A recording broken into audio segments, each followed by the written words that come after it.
There we go. Live. We are live. What's up, everyone? How are you? What's going on? What are you guys up Who's to tonight? firing off first? What was that, Mike? So Nothing. I'm just gonna say first my name. I'm gonna say my name is tough right now. Stud muffin. What was that, Chris? What were you gonna say? I said, like, are you Ryan Seacrest? Like, what are we? What's the analogy here with the reunion / tell all? I have no idea, dude. It's just gonna be whatever it is. It really is. I mean, I'm way better looking than Ryan Seacrest. I know that. Easy. Or hey, No, I what's guess- that 90-Day Fiance or whatever? I don't know what the missus makes me watch there. That Sean something. Yeah, there's lots of good hosts, man. So we're relying on you to like keep us all in check. I'll do the best. Moderator. All on your shoulders, bro. I'll do the best I can do. So I guess we're just gonna talk about our experience. Really, Foxtoberfest, what we call Foxblock, the AirBNBs, the houses we rented, and kind of behind the scenes stuff like that. So, I mean, I guess we just give everybody the rundown on that and tell them our experiences and see what comes of it. Well, Damn, probably a pretty good place to start here, boys, would be like maybe just how this whole Foxblock came to be. It was like, quite honestly, there's only four of us in this window that were ultimately staying under one roof. And then we ended up staying on this like street that had three houses on it, to which we were two of them, and the one in the middle was another group of folks that were also there for Foxtoberfest. And it just so worked out that none of us were axe murderers. Everybody was pretty good people. And we shared beers and meals and whatever else together all week long. Yeah, I guess, Gary, we could just start by really how it all came together. Really, kind of you, right? You and Chris started the whole thing. I mean, who came up with the idea for it? Right. So, okay, I said to Chris, I'm like, look, I've been on couples trips. I've been on just straight up guys trips where, you know, you do the hotel and everybody's sitting on the end of the bed having a beer, and it's kind of weird, right? You're dialing 0 to get over to somebody else's room. And I'm like, to hell with all that, because there's so much more fun to be had if you can share meals together, you can be hung over together, you can all the good stuff under one roof. You just need the proper size house. You can't cram 10 people in a 2-bedroom house. That gets awkward, right? So I said to Chris, I'm like, do you think we could put a good group of guys together and they're better halves? And I mean, in Tom's case, he brought his daughter too. And we went, yeah, let's give it a run. So Lewis was one on the list, to which I'd never met Lewis. We'd only chatted on the podcast before. And anyway, I think, Lewis, well, maybe you could fill us in on your end of it. Like, this was probably something that we were getting you a little too far out over your ski tips initially. You're like, what the hell are we doing? I don't know any of these orangutans. I'm not going to lie. It was a little outside of my normal operating procedure. I mean, I've known Chris long enough, sharing his spot with him, and same with Jordan. But I think I met Tom for a whole 15 seconds at the Chocolate Fox. I didn't know Mike, Dom, Steve, and I didn't know you either, other than laughing at your shenanigans, listening to the podcast. So my wife is a little more adventurous than me. So she's like, come on, it'll be fun. Don't worry. We'll have a good time. And sure as shit we did, and made a good group of friends here. Unfortunately, you all live so damn far away. Everyone should come south. So truth be good. told, You know, there wasn't any issues. Everybody got along. So truth be told, What's who that, was Tom? nervous? Who was nervous? Truth be told, to stay with people they never really met in person. Who was nervous about it? Who had like reservations about it? Oh, I just admitted it. I was for sure. I tell you, I didn't even care. No, man.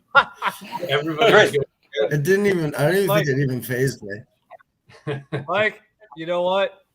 I have to say, I fucking love you, dude. Yeah. Sorry, I guess it's going to be an unmonetized live stream, but that statement honestly defined you, man. Like, you did not care. And I think Gary was the same way. You know, Gary was ready to sleep outside. You know what I mean? It's just like, give me somewhere to sleep. Yeah. As long as there's room to park my car, that's all I needed. And some beer. Yeah. What were you nervous about, Yeah. Chris? Like, what were your reservations about the whole thing? Chris. Man, I wasn't nervous. I No? don't think no, man, because like we met at Chocolate Fox, and like honestly, I feel like when you vibe with somebody, Right. or like, you know what I mean, like you just click. And I think me and you at Chocolate Fox, like we just naturally clicked, man. Me and Gary, like we had already, well, we would have known how it would have gone down, you know, after we had done the Dutch 3000 and spent 3,000 miles in the car together.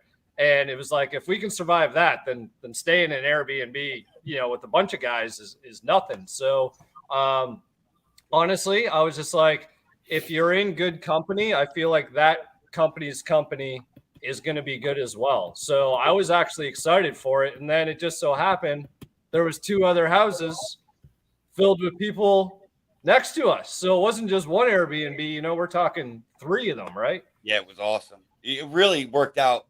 It couldn't have worked out any better, honestly.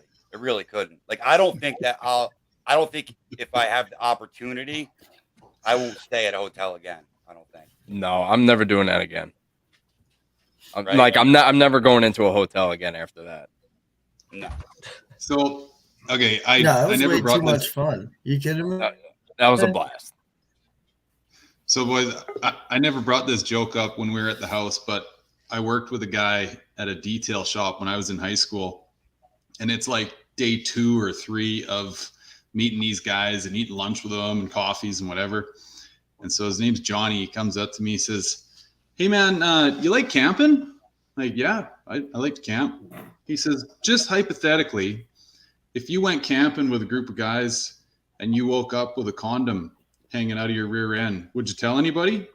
I'm like, "Geez, probably not." You definitely wouldn't.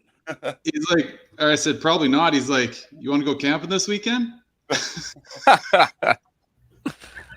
Anyway, that would have been a good one to tell at Foxblock, maybe once we got to know each other. But So that's No, how you the guys first kept night- warm in You those didn't, 3,000 Chris. miles.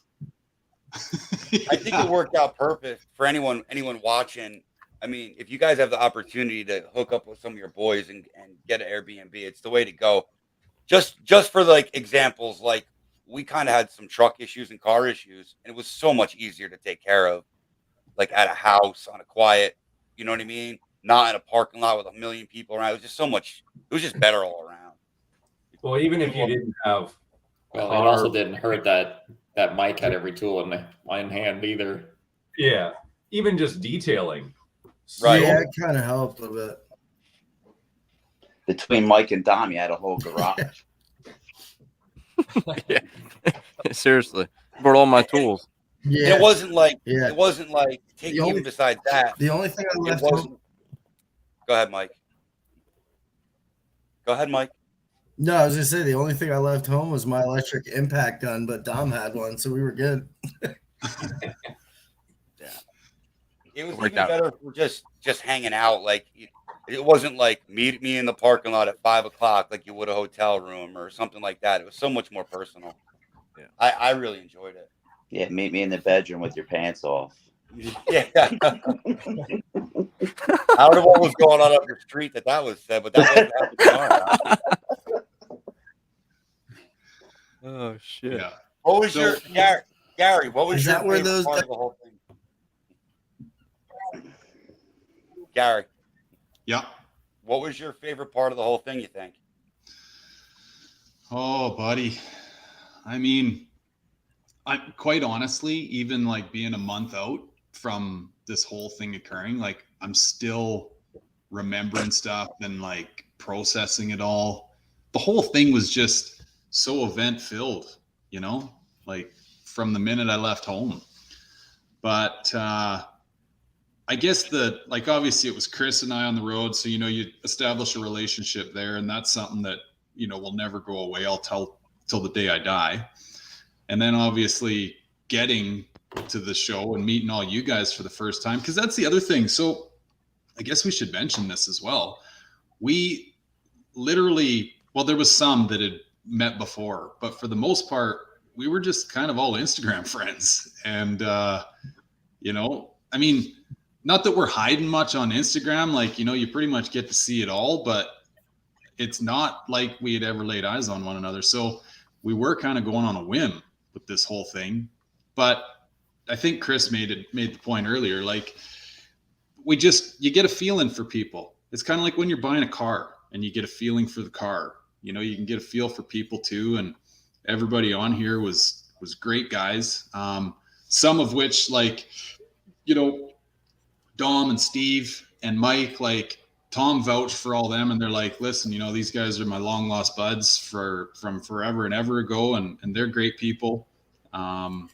So yeah, like if you got buddies vouching for buddies, you're pretty much, you know, you got it figured out. How about you, Chris? What was your favorite part? We'll run down through the whole list and see what everyone thinks. So the whole show, the whole experience. Well, the Dutch 3000 in itself was phenomenal. I have to say, probably the first leg to Texas, just like the whole national park scenery I've never seen before. And obviously it was like the first days of meeting Gary. So that was something that, like, memories forever, 100%.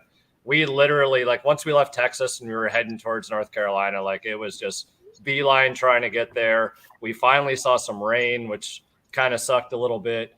But then it was just, you know, go. It was just, man, the whole thing was awesome. I think the best part of it was just, this is the best part of it.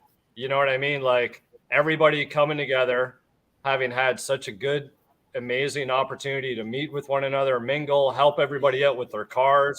You know, I think literally helped everybody. Like, he turned a wrench or did something at everybody's car all the way down the block, one way, shape, or form, including his own. And man, like it was just awesome. Like, the thing is we needed more sleep. That's the only thing that I could say that we needed. I almost feel like one more day would have been like perfect, right? Yeah. Like if we had one more day, it would have been awesome. Like almost the day after the show to kind of wind down, just to recover. The hustle bustle, just kind of chill. Well, you mean instead of waking up at 4 a.m. and hitting the road? Right. Yeah. So if we had one more day almost after the show, I think it would have been perfect. But let's go to Mike. The whole experience, what was your favorite part? I think the little private secret car show that me and Chris got to see on that nobody else got to see. That was, hey, nobody likes braggers. That was pretty cool. That guy had a sweet collection. Hey, listen, you know, it was it was pretty cool. I don't know, just hanging out. Hanging out was the best part, though. I mean, the show was great, but I think just hanging out at the house, even just chilling, just whatever, that was like the best part of the whole show, I feel like. Real quick. But that, like I said, that guy's garage was Mike. I asked Mike what his favorite part. I asked Mike what his favorite part was, and he said the private car show got that guy's garage. Just to give you a recap when he lost you. Lewis, how about you? Well, I've been to Foxtoberfest several times, so the show itself is always good. You know, getting that many in Foxbodies in one venue. I'm not sure I'm sold on the new location yet, but besides that, the show was fine. But I have to say, overall, the experience at that, having the Airbnb and all of us there, you know, we didn't go to every single event they had every day, but the fact that we were there, all talking car shit, hanging out, having a good time, even wrenching or cleaning or whatever. And with all the drive-bys we had our own car show up and down the street. So that was actually a really good experience. I have to say, driving up there just for that was don't worry about very worth it. Yeah, I agree. There, Let's go to Dominic. What do you think, bud? Man, I don't even know where to start. Honestly, I think the whole experience was a blast. I don't think I could pinpoint one part where, I didn't have a good time. Between the pre-meets at the brewery, the hotel pre-meet, I'm in a rev contest. I have less than 100 miles on my car. So, I mean, hanging out with you guys, meeting, you guys for the first time. I mean, the whole thing was just a blast. I don't know. And then at the end, obviously, the topper was to obviously take home the big trophy. But overall, the whole thing was a great time, honestly. Jordan? I think it's kind of been mentioned, but the camaraderie, meeting new friends. Like I met Tom at Chocolate Fox. We had chatted quite a bit. I met Steve there, Dominic very briefly. I hadn't met Mike and hadn't met Gary in person, but actually getting everybody together in one place, getting to know each other more than just on Instagram, although as Gary had said, we're pretty transparent with a lot of that too, but getting to know everybody at that next level and developing lifelong friends, it was awesome. The private car show that we had, seeing fans of our Dutch cars that we brought or the YouTube channels on the show day, the brewery meet, and the brewery meet's pretty low key and laid back. So you can really just get to know people and chat a little more. And there's not as much going on as the show day. And I don't know, it's hard to pinpoint one thing of the whole weekend, but I'd say getting to know all you guys and developing lifelong friends.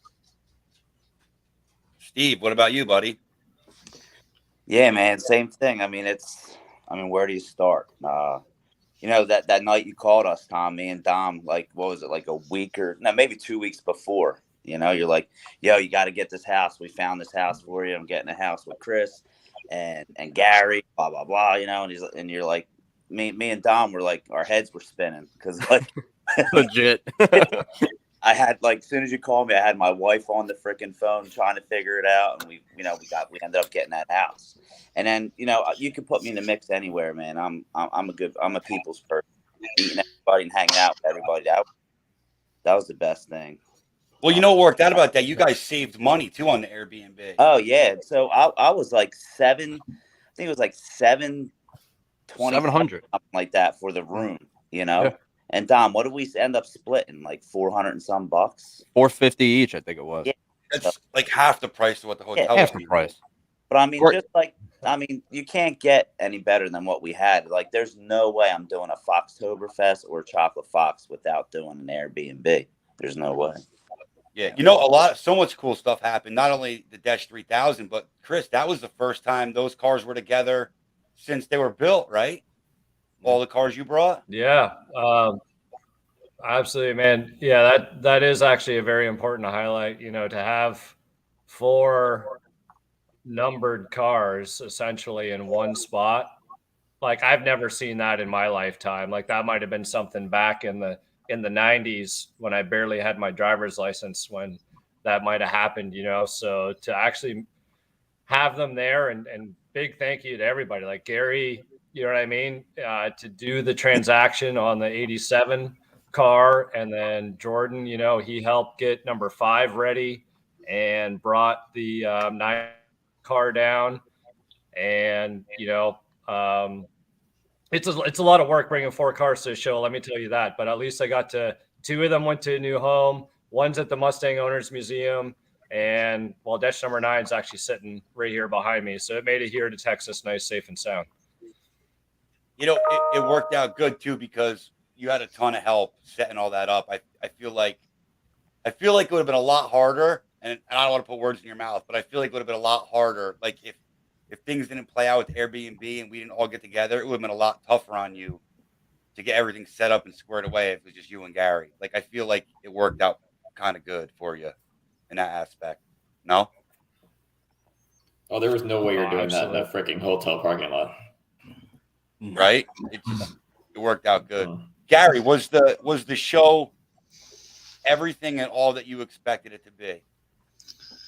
Yeah, I think so, buddy. Like for the piece of it that I got to appreciate, which I don't know, I think I did my best that I could that day, but you know, it's almost, there's so many different ways you could look at it. Like maybe if you could do it over a couple more days, you'd get to see more of the cars. Or I've literally lived probably the other half or more of the show just by watching like Gearheads videos and stuff.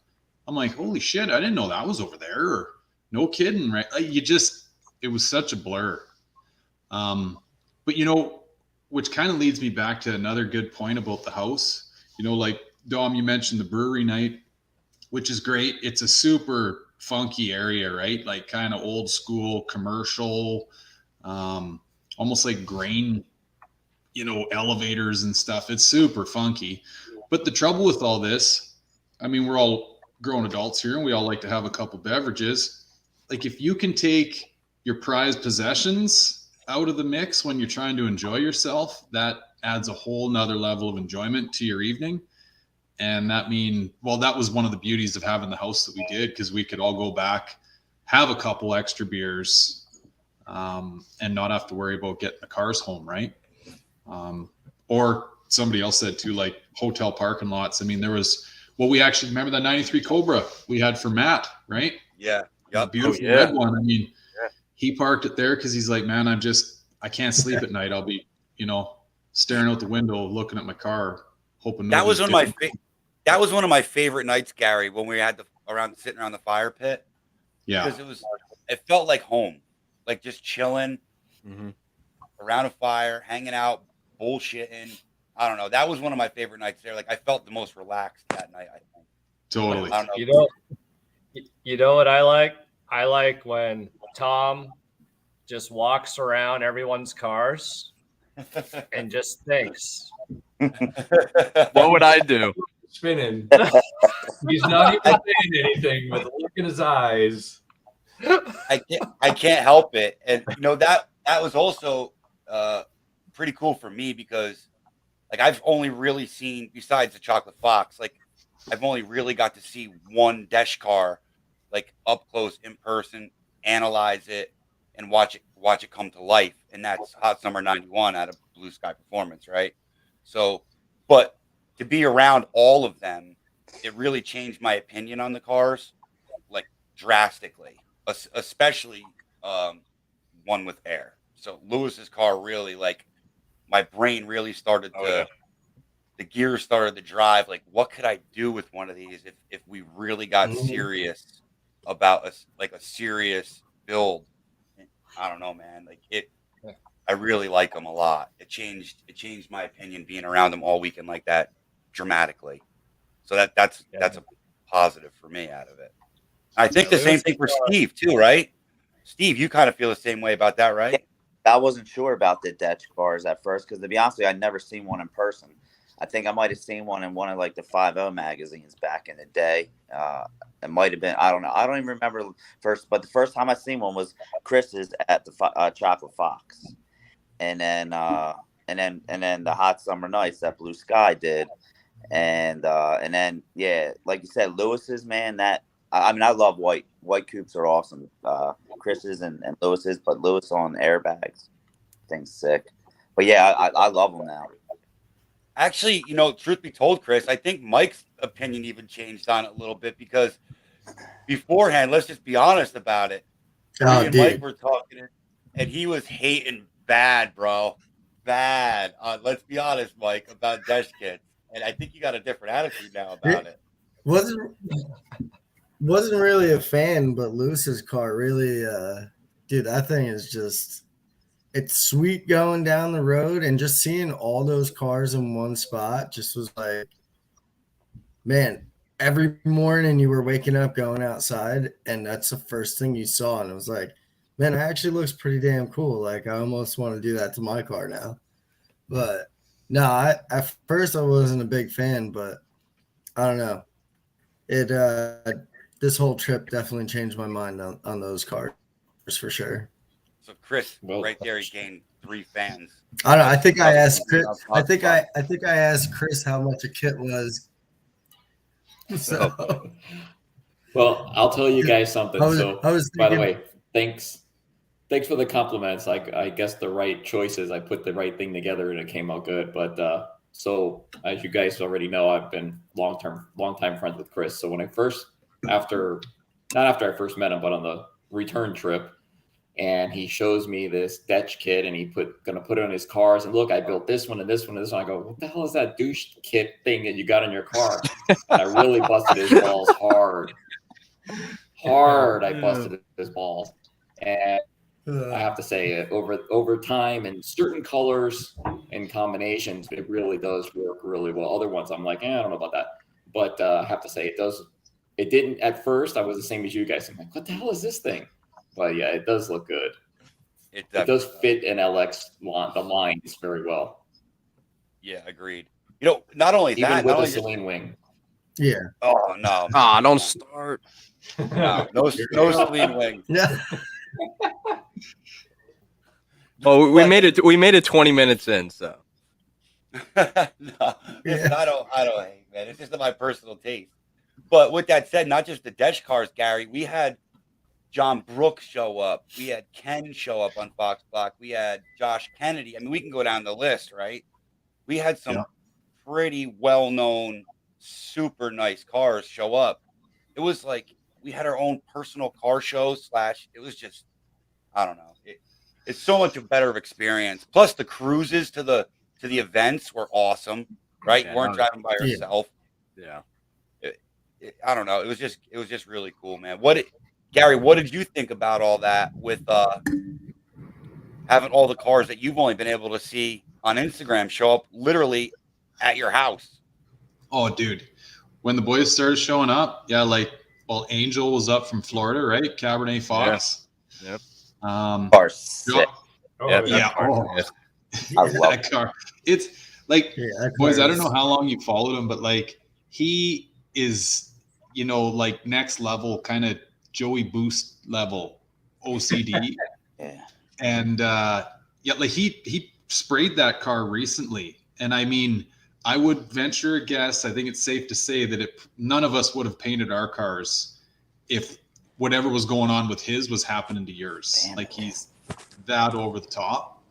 So to see that car in person was something else. And obviously Josh's car, John Brooks's car, like I was like, usually cars, well, you can see my dumpsters behind me. They look really good in photos, and I can make them look really good in photos. Seeing a lot of these cars in person, I'm like, man, this is no joke. Like, I'm kind of glad I brought one that I don't own. Right. Did it make you want to do anything to your car when you got like any changes to your cars? So the airbug is definitely in my head ever since driving Chris's coupe. Like it's a whole nother level that, I mean, it was like driving yours. Like you can really truthfully only appreciate it once you're in it. Right. That whole air ride system's something else. I mean, yeah, like my mind's going a million miles an hour after those shows for all that kind of stuff. It's just trying to fit it all into a 24-hour day, right? Like I got 2 sets of heads sitting on the floor here. You can see behind me, like I shoehorn myself over to my computer here, like, so mine's running a million miles an hour for sure. I'd actually like to just get on the goddamn road again and do another road trip, in all honesty. Yeah, well, don't you have plan? Are you still trying to? I think the cat's out of the bag, right? That you're thinking about actually moving. Yeah, we've been talking a lot about this. Just getting in the mix, right? We may as well be living on an island up here. Don't need to get into the politics end of it. That's a whole other story. But yeah, getting down there where you're actually in the mix, right? That kind of lower corridor with Florida being in the corner. I mean, I think that's where life's happening, especially in the automotive world. So, yeah.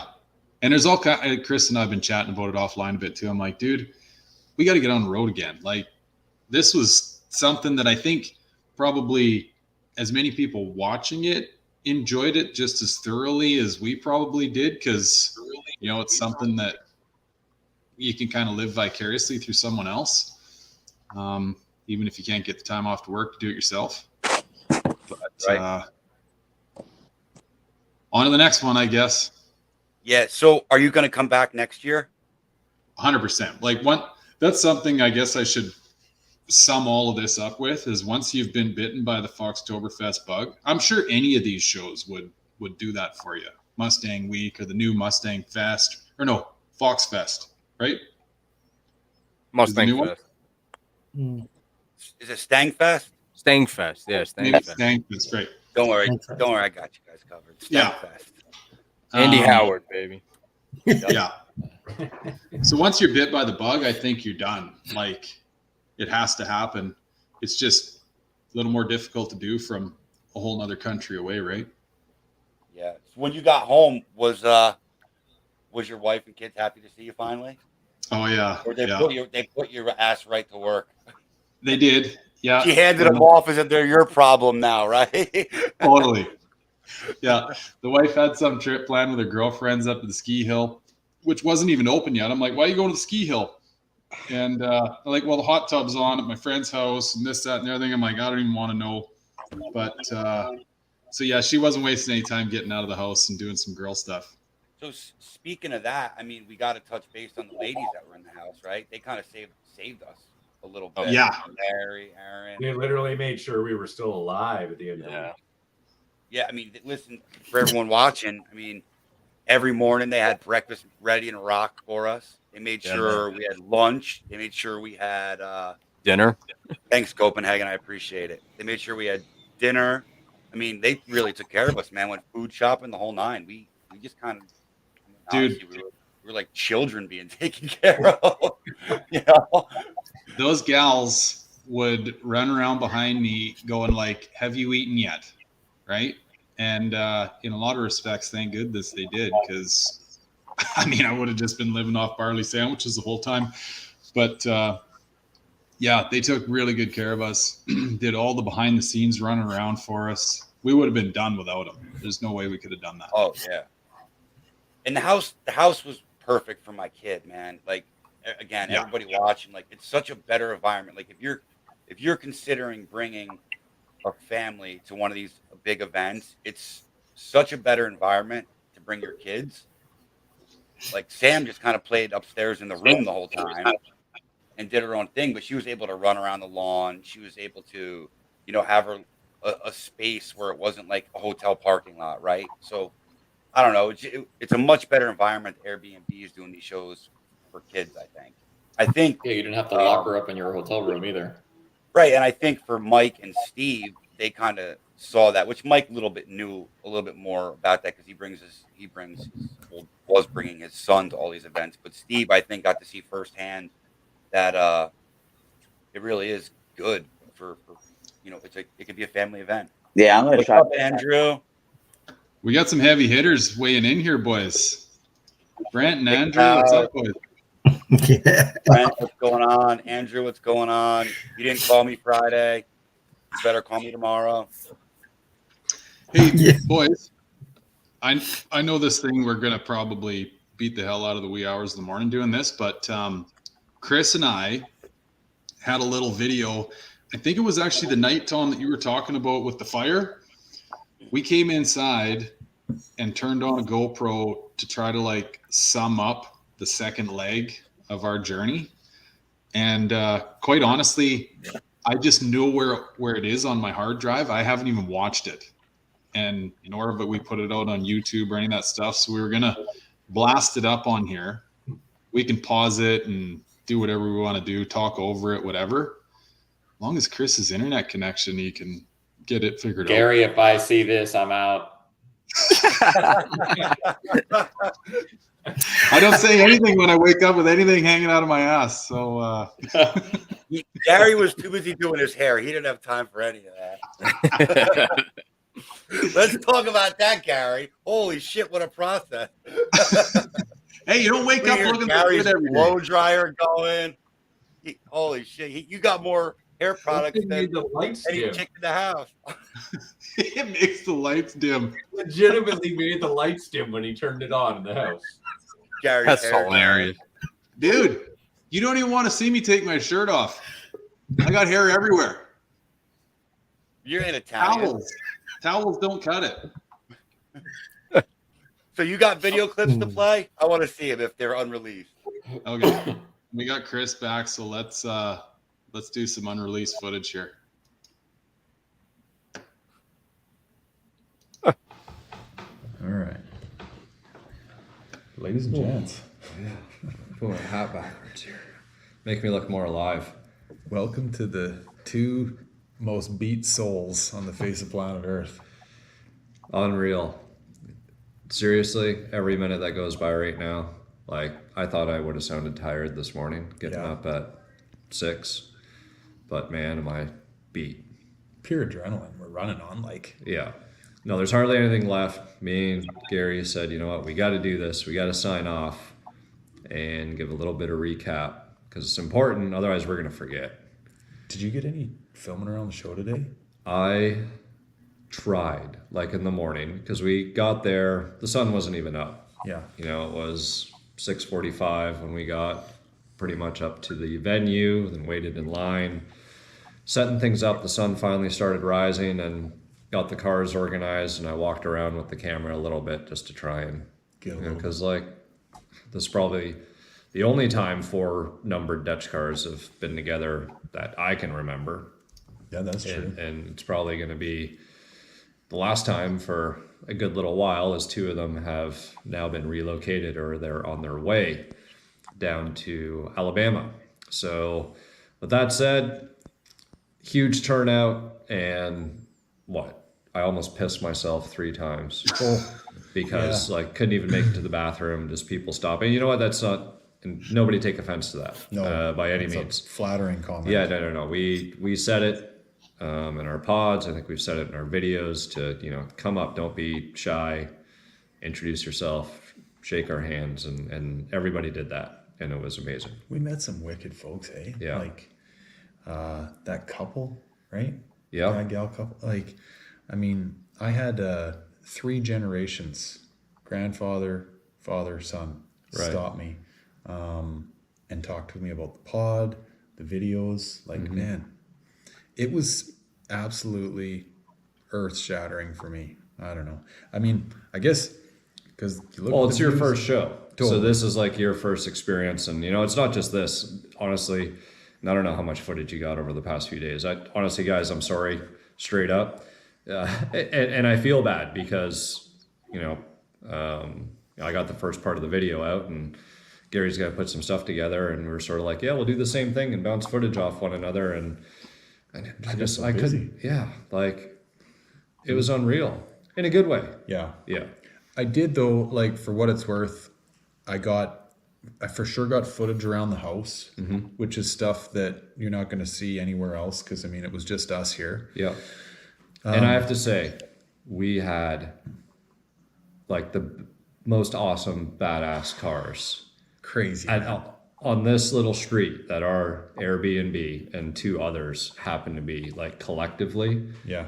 Like unreal. Like from 16,000 mile Cobras to War Admiral, Josh Kennedy. Yeah.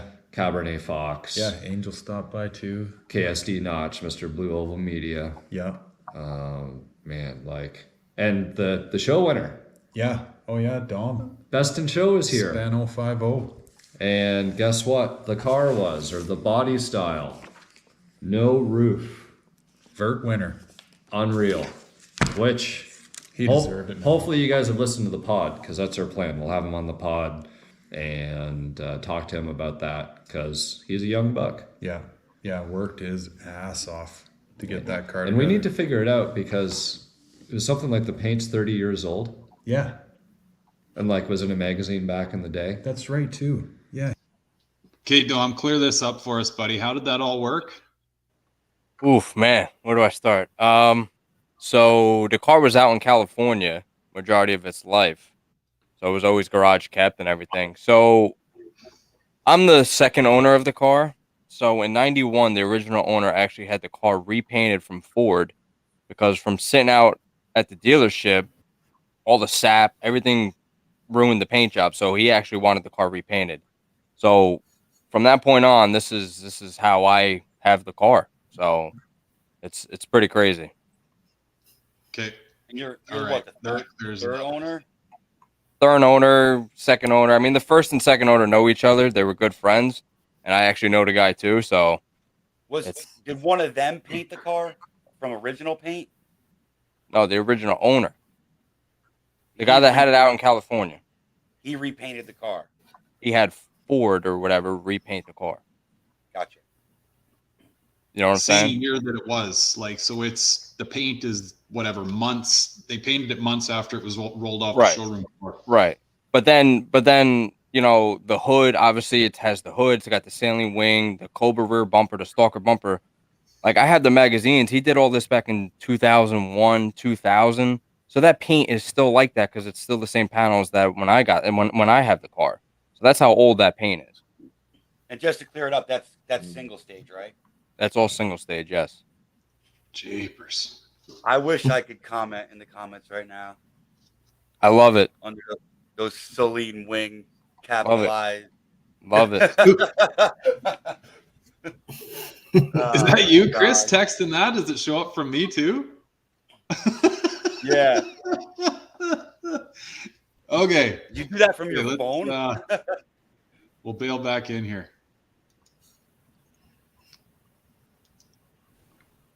He told me that first day we ran into him. Yeah. Like the car is amazing. It definitely deserved a win. Like, oh yeah.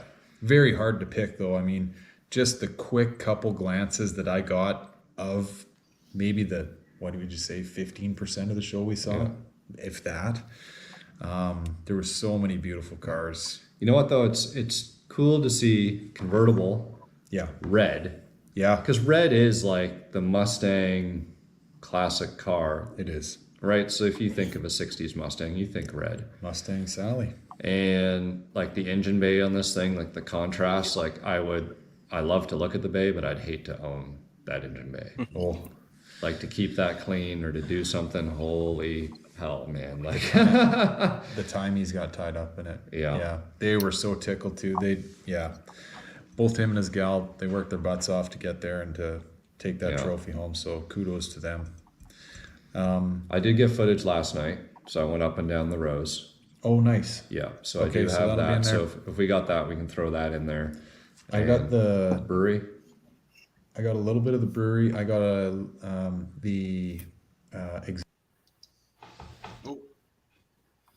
Okay. Let's go back here, folks. It was so long, it had to do it in two parts. My GoPro was just smoking out of its ears. Hey, real quick, since we're talking about Dom's win, we got to talk about his burnout. No, that's a sore spot. Chris, you got Steve sitting down in the basement again here too, buddy. So Dominic wins. We get back to the house. And everybody is like, not Chris, not me. I was like, don't do it. Everyone's like, do a burnout. So he lights them up right on the driveway of the Airbnb. Chris comes outside. No joke. The first words, all calm. I think he was drinking like coffee or something. I don't remember. All calm. Just looks at me. He's like, I'm not fucking paying for that. That was it. I'm not fucking paying for it. Oh man. My wife and I egged him on pretty hard. I was like, fuck it, I'll pay for it. I don't care.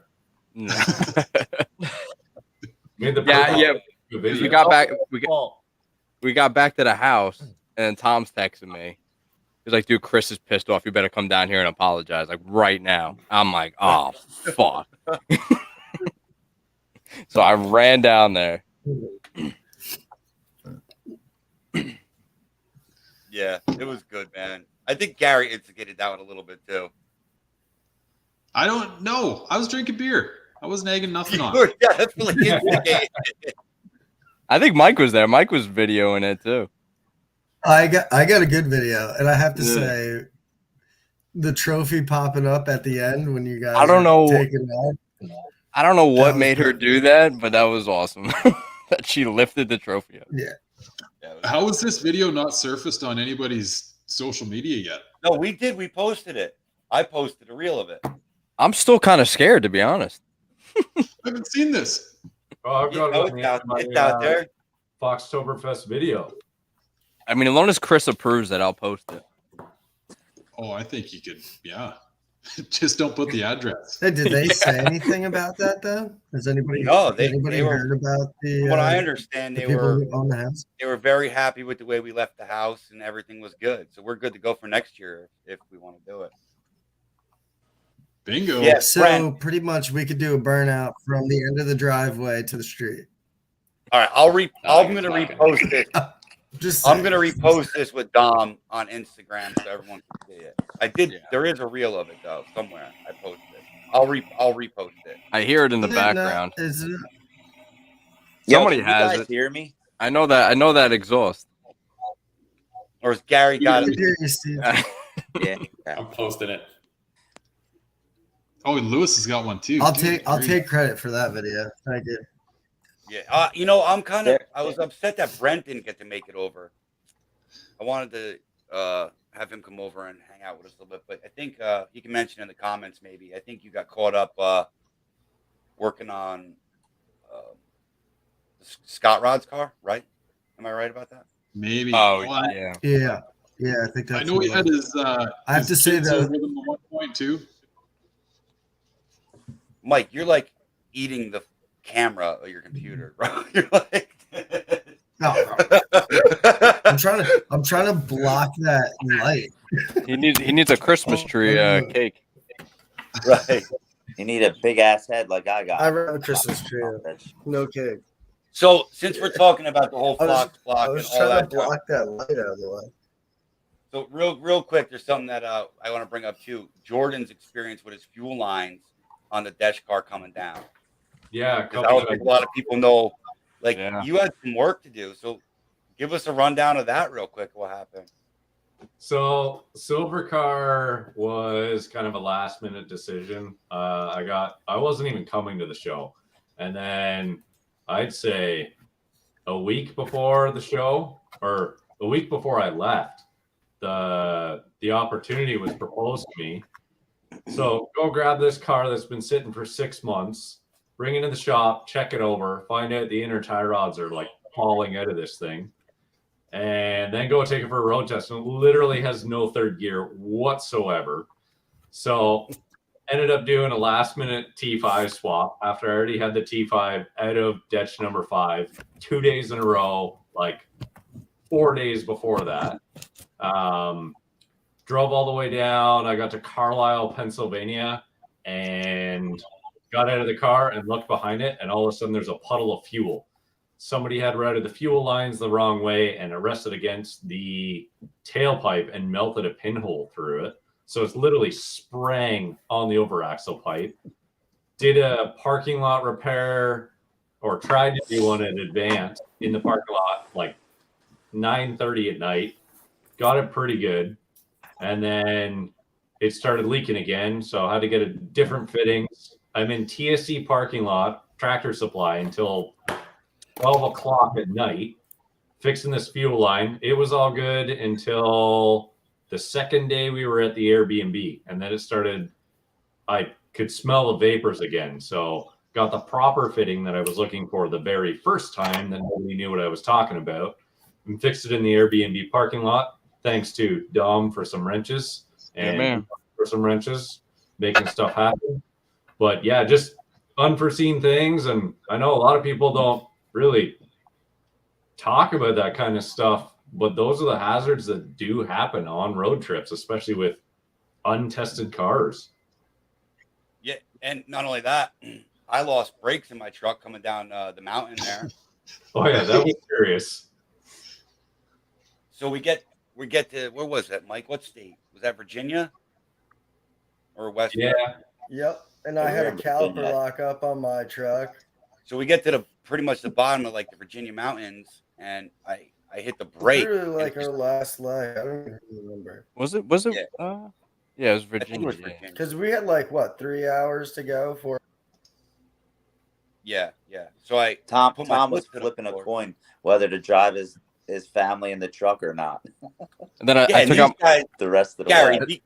these guys are all like, just send it. 'Cause of course, they want to just get to the show. You know what I mean? But I'm like, I got my daughter in the back seat of this truck. Yeah. So long story short, Dom breaks out. What happened is it just overheated, kind of like boiled the brake fluid. So they were so hot, there was just no pedal. So pretty much, Dom busts out the leaf blower, and we're at a gas station holding the leaf blower, cooling these brakes off to try to limp this thing in like the last little leg. And that actually worked out good too. That we were at the Airbnb because I didn't have to deal with all that in a parking lot. We had a nice secluded area. Yeah. It just worked out great. I'll throw That up was- those photos tomorrow of the leaf blowers too. Yeah, put it out. Yeah, man. Hilarious, dude. Dom at one wheel Yeah. and Steve at the other wheel, cooling these brakes down. Got you the rest of the There was a comment I That's a good wanted. idea. There was a comment I wanted. I know you guys laughed at it, but that worked. Oh yeah, is it really a dumb idea if it works? No. I don't know. I don't know if B Lavish is still in the if I'm saying his name right, is still in the comments. But if he is, he asked me a question. Was a lot of work to make the tailpipes work with the mini tubs. So those tailpipes, what we did was we took the Flowmaster tailpipes and we bolted them on. They actually do clear where they mount to the muffler. The problem is you got to spin them in a little bit to get around the 335s, and that changes the angle. So when they come out of the rear bumper, it's almost like on an angle, so it looks funny. So we cut them, re-welded them on the proper angle with new tips that didn't say Flowmaster to get the proper angle straight out of the back of the car. Then we ground down the welds and then repolished all of them, and then we etched the name in. It wasn't that difficult if you know how to weld, which, listen, I'm no professional welder, so I had Jesse do it for me. And no, it really wasn't that bad, all in all. Just to answer that question real quick. The War Admiral etched in the tailpipes is a nice touch. That was something that literally came up like 2 days before the show. It was like, just let's put the name on the tailpipes, like just kind of messing around. Well, if it looks bad, then we'll just repolish it back out. But put it in there and it looks awesome, man. I love it. Yeah, it's deadly. Well, and you've even got the blue sky on the top, right? Yeah, Jesse's like, can I put Blue Sky? And I'm like, yeah, man. You know, I represent Blue Sky. They're my boys. They're pretty much family to me. I talk to them. Brent, that's a secret, Brent. I'm not answering that question. Oh, answer the question. I can't answer that question live. So no, what it was they're sandblasted actually. After we welded them and polished them, we took just a vinyl sticker, like a reverse vinyl sticker, threw it on there, brought it to the sandblaster, sandblasted it in, and that's it looks like it was laser etched for everybody. It came out really good. Yeah. Yeah, and then we, like I said, what Gary said, we put Blue Sky where a Flowmaster would normally be. Yeah. Hey, Lewis, I'm texting you in the background. Oh, you got her now. Okay, sweet. I'm gonna see if I can. Yeah, it takes a little. Well, it takes a little bit to get through the walls of your igloo. I put my antenna up. Chris's internet is like MIA, worse than mine even. Okay, I'm gonna see I if was we can gonna get say, this. I thought we had the bad internet. I think but, I think Steve is working out or something. He keeps going in and out, running. Oh, here he is. Try to get internet. Oh, there he is. We've seen his whole house Chris now. is back He's too. going from room to room to room. I'm trying to get Steve, would you run a mile, Steve? Dude, I'm sweating over here already. Christ. Chris, you need to get a booster out of that shop. Dude, I have a booster. I was out there at the house. I had the hotspot out. I got it dangling outside the window, like a cable. just to, like, I don't know what it is. Maybe because it's raining or whatever. It actually seems to be working pretty good at the moment. Like, knock on some wood. But man, it's frustrating when the internet doesn't work, man. Oh, I actually mine's been really good lately. I was as bad as you cutting out with broadband. It was just horrible. But lately it's been super good. So knock on wood. We were talking about Jordan's adventures driving the Desh car all the way from Canada down and the stuff he had to deal with and all that. And then we touched base on someone asked a question about my tailpipe just to catch up a little bit and getting them around 335, all that stuff. Right. I think we can pull this thing up. Is it the burnout video? Yeah. Oh, all right. Oh, shoot. Yo, you know what's funny about that? My line lock wasn't working, so I'm glad it didn't work. Okay. All right, Chris, you got to add Steve in. It's hard to explain, but like I can't go low enough in the window to add him with my mouse. It's like I'm clicking on the bench if I try to click that low. Shit, how do I do this now? So on this video, everybody needs to look at Mary in the passenger seat while the burnout is going on too, because it is epic. Okay. I don't know what made her do that, but it was great. Perfect. That was awesome. I didn't even catch it the first time either. Yeah. Okay.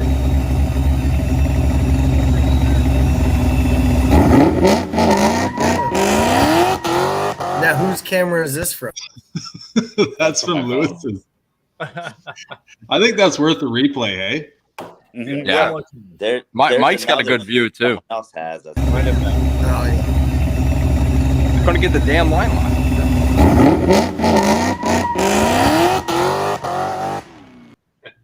Dude. Thank Love to see it.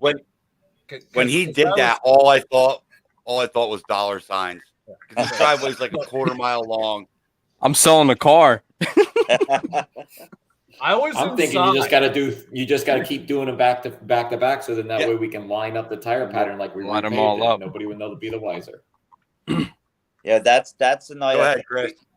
That's the night I think we got pizzas, and Dom's like, I don't want to go down there. I don't want to go down there. Chris is gonna kill me. That's true. Yeah. Okay, so it wasn't as bad, like, because I was inside and I just heard it, and you know what? I sort of expected it, but I'm sure, as everyone can understand, the liability all was on yours truly here. So, you know what? Dom was extremely apologetic. He knew he messed up, like, instantaneously. But you know what? When I went out there, I was like, man, this could have been a lot worse, because I don't know if Jordan, were you at my parents' house when John Bigwin did that burnout? Oh yeah. Yeah. So there was holes in the asphalt. That's why I'm glad the line lock didn't work, because I was gonna send that motherfucker. So this guy, I had this party at my parents' house because they were great.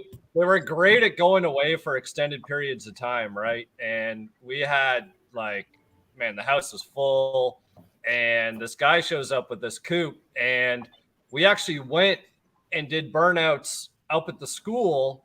You know what I mean? Like, you don't do that stuff in your own neighborhood. That was the one thing my dad always told me. Don't terrorize your own neighborhood. Terrorize somebody else's. Yeah. So we went somewhere else. We did some burnouts, but then we came back, and then what does he do when he leaves? He hits the line lock, and this is a brand new subdivision, and he puts craters in the road. And then the neighbor is like out on his balcony, like screaming, like, you stupid, like just going on, swearing, everything. And it was like, all I could do is just say sorry. Like, you couldn't see a thing. There was so much smoke. So I'm like hung over the next day, and I got the sledgehammer. I'm trying to bang all the asphalt down in that area, trying to, like, you know, minimize the damage. And he came out the next day laughing, thankfully. But so I was fearful of another one of those incidents. Thankfully, it wasn't. Yeah, I'm gonna walk right away. Yeah, and then when I came down to apologize, he goes, man, you know, See that camera over there? It might have you on the camera. Yeah, it's I literally forgot about that. driveway. Can you imagine what it would cost to seal that driveway? Holy No, I don't want to know, dude. Hey, It we was got a good nicely- review. We got a good review. Yeah, see that? We're going back next year. We're going back. That's great. I can't wait. I can't wait. It So, was nicely sealed too, like that Oh my god. whole It was strip. fresh pavement. Yeah. It was done like Yeah. weeks Garbage. before. Wait, time out. Remember, I thought it was I Google Earthed it and I thought it was a dirt driveway. Gary Yeah, texted me when he got there. He's like, "Oh, it's all paved. It's like brand new pavement." So can we just recognize the fact that Tom wouldn't let his car out until he took the leaf blower Yeah. and blew all what was it, the tree, I don't even know, leaves and a whole bunch of stuff. Like he had to clear the driveway just so he could pull his car out of the trailer. Now the dirt's coming out. I love it. Well, dude, I just had to think detailed. I want pine needles everywhere all over it. Oh my god. Shit was funny though. Yo, I don't want to hear it. Here we Because- go. No. Hold up. Here we hold go. up. Hold up. At least that's all I did. You kicked Steve out of his own car trailer to put your car in it because you thought it was going to rain. It did No rain. joke. Yeah, You wish that upon me. My car got destroyed going down there. we get there. It's going to rain. He somehow manages to get Steve to pull his car out of his enclosed trailer so Dominic could put his car in Steve's trailer. Well, it's because he drives a leaky convertible. That's it, man. Yeah. Unbelievable. Yeah, Yeah, Nah, that I was did have good. to clean the driveway off. No that doubt. was good. Funny. Okay, poor Steve's still fighting the internet here. Hey, are you guys getting this snow that Eastern Canada's getting? I didn't. It looks like Buffalo did. Yo, I read they got 66 inches of snow. Yeah, it's almost six feet of Fuck snow. that. Can you imagine? Buffalo, Ohio got hit apparently. Wisconsin's had snow for like 2 weeks. No, thank you. Yeah. That's crazy. Not So- yet, at least. So what other moments am I forgetting here that we Gary, I mean, Man. you got a good memory for this kind of stuff. Oh, our Yeah. wicked outdoor patio. Just the evening hangouts were awesome there. Yeah. Yeah. Actually, I can pull Dude. up a video. Aaron brought fucking s'mores for the Yeah. bonfire. Yeah, dude. I think I missed out on those. I was there too. I had brownies. Even Saturday night after the show, we got all pizza. I mean, Fox Chamber came down. Like it was a pretty good time. Actually, yeah, we had some other people from Canada that stopped by the place too. Steve and their significant others. Yep. But yeah, I gotta say, like to only have a fire one night, like you need a whole week. Like Yeah. Yeah. Yeah. there needs to be more time. Like Yep. at least one more day, I feel like. At least one more day. Like I might go down. We went down Wednesday. Yeah. Maybe next year I'll go down a day early and have that Tuesday. Here's the highlight. And we can't show footage. Oh that boy. Everybody missed out except for me and Mike. Right? Yeah, this came up. Your internet died. Oh man. Yeah, that was a highlight and a half. How many Cobras were there? Oh man, I Oh, don't even remember. dude. 20? Yeah, It was insane watching the footage. if not more. It was everywhere. Now Steve's on the couch. Yeah. And the best part was that He's was on the couch only now. Yeah. That's his only. That was only one of his warehouses because me and Lewis dropped off number 9 to his other location. And Lewis, what was it? It was a bunch of Corvettes and I think there was a bunch of Shelbys and other stuff there, right? Dude, that was I saw that we showed the video at the house. Oh my goodness. I don't know. It's Wait, so I you think guys got to see the second garage? Horrible. Oh yeah. Well- Did you see the second garage, Chris? Only outside. So we didn't Oh. see inside. We just saw all the cars. Like it was a fenced in area. There was a lot of stuff in there. But yeah, no, like that guy could only imagine like all the stuff he's got, like how much Insane. money Yeah. Insane.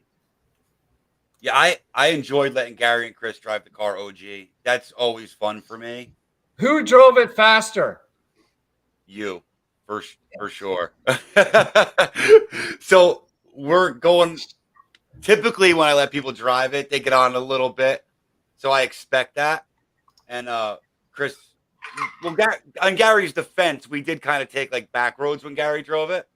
But when Chris took it out, we get on the off ramp to go to the highway. And I'm like, here we go.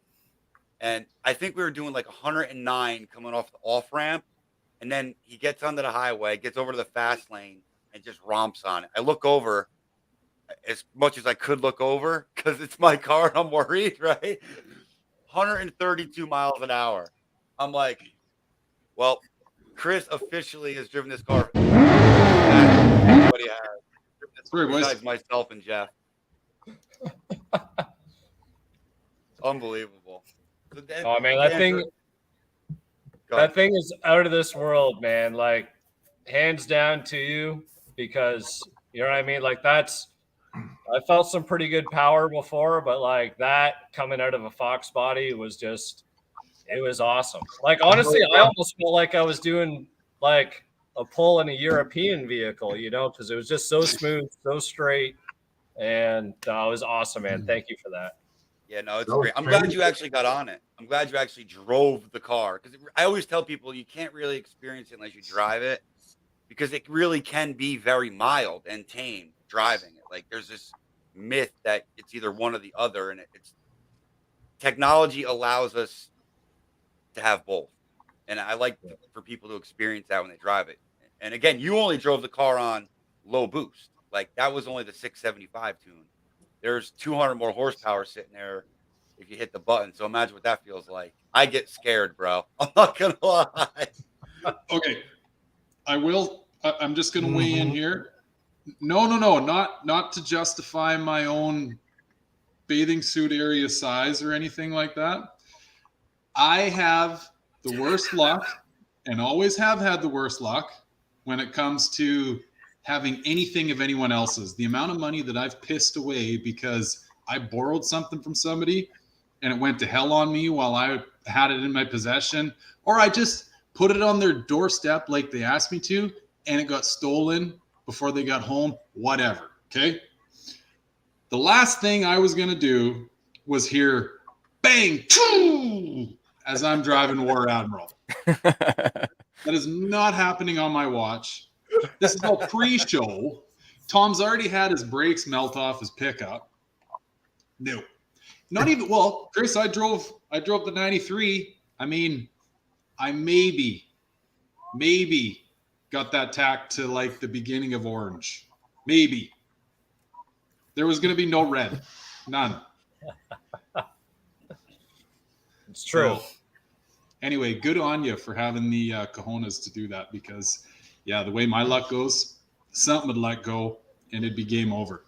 Well, I knew Tom had the valet mode engaged, right? So, you know, I'm like, if he had the Big Daddy tune on, that'd be different. But if he's just got the little one on, you know, it's fair game.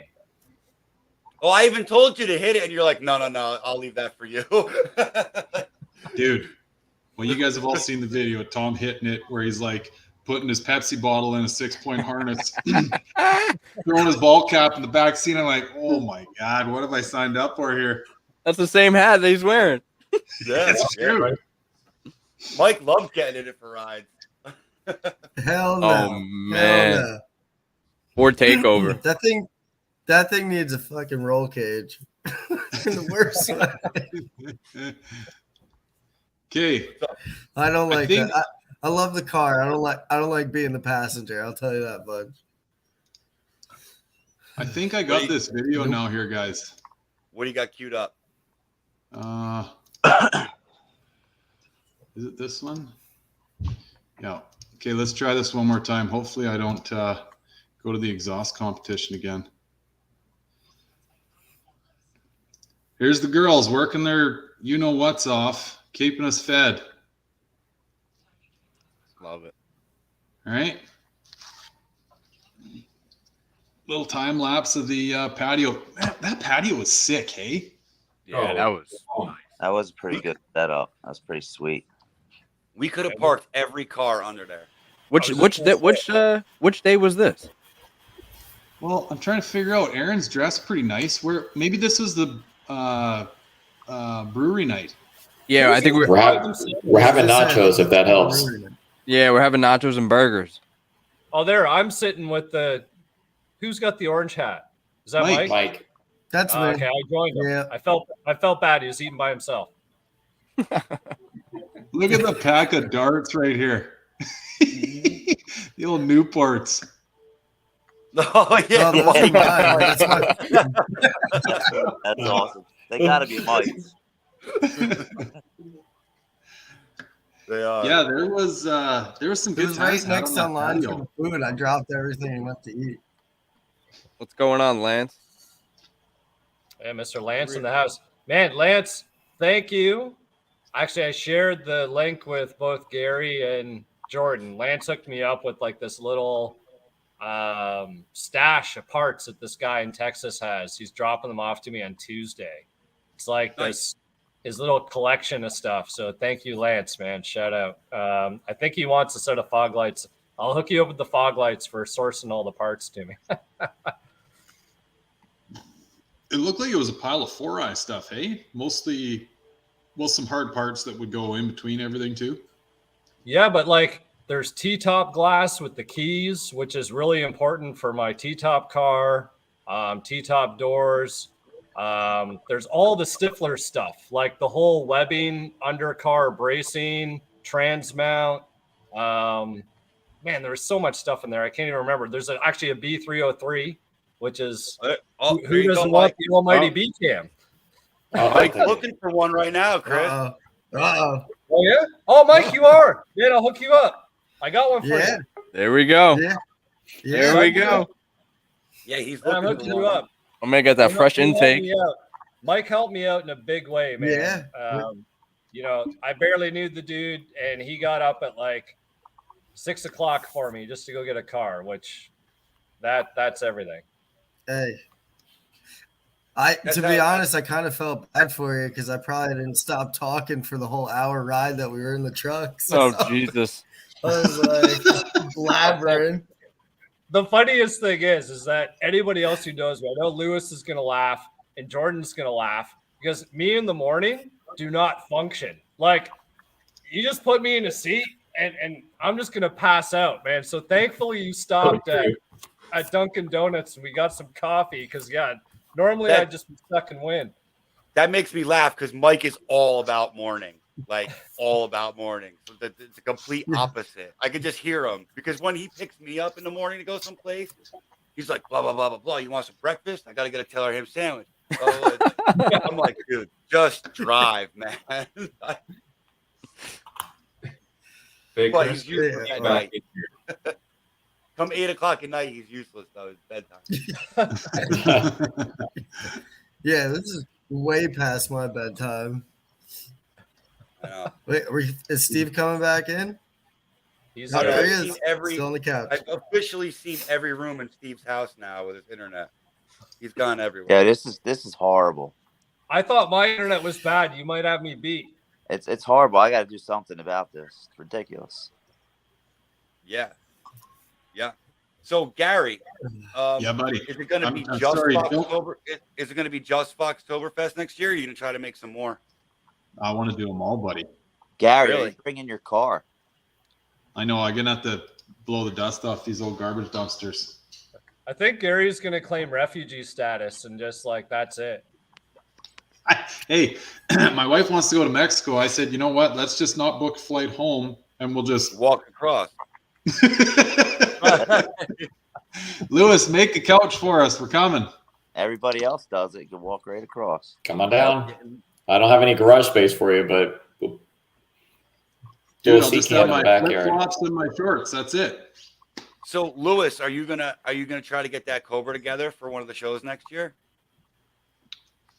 I don't know how fast I'll be able to put it together. I've got, of course, more than one project rolling, but I definitely want to. I would definitely want to get on it. I'm getting excited for it already, but too many project syndrome, so I have to prioritize which ones are going to get done, or just work fucking faster, one or the other. Right. But yeah, I do want to put it together. I've already Go ahead. I was going to ask Jordan, but finish what you're saying. Oh, I've already decided color. Most of the basics. I'm not going to go too crazy with it. I was starting to. After Chris fired up the fucking ramp truck, I'm like, that's it. I'm like, Godzilla, I want this, I want this one. They're like, well, hold on, wait a minute. I'm going to be a 300,000 into a build here and not ever want to drive the damn thing. So I need to dial that back a little bit because you can always upgrade, right? Start here and then build back up to there. So we'll see. Can you tell us what color? Sorry, boys. Oh, it's going teal. Is it? Yeah, no, I wanted a teal one. I've had a black one already. I don't particularly care for red, although Dom's car looked fucking killer. But yeah, I want to go ahead and put it in teal. I'm not a huge red fan either. Yeah, but there's too many black ones already. I just don't like bright colors, dude. Like I like black, white, gray, black, white, gray. Like that's what I like, Hey, sorry to interrupt here, guys. So this comment I just put up, this is I think his name is Hector. He's the fellow that had those 20-inch wheels on that red vert.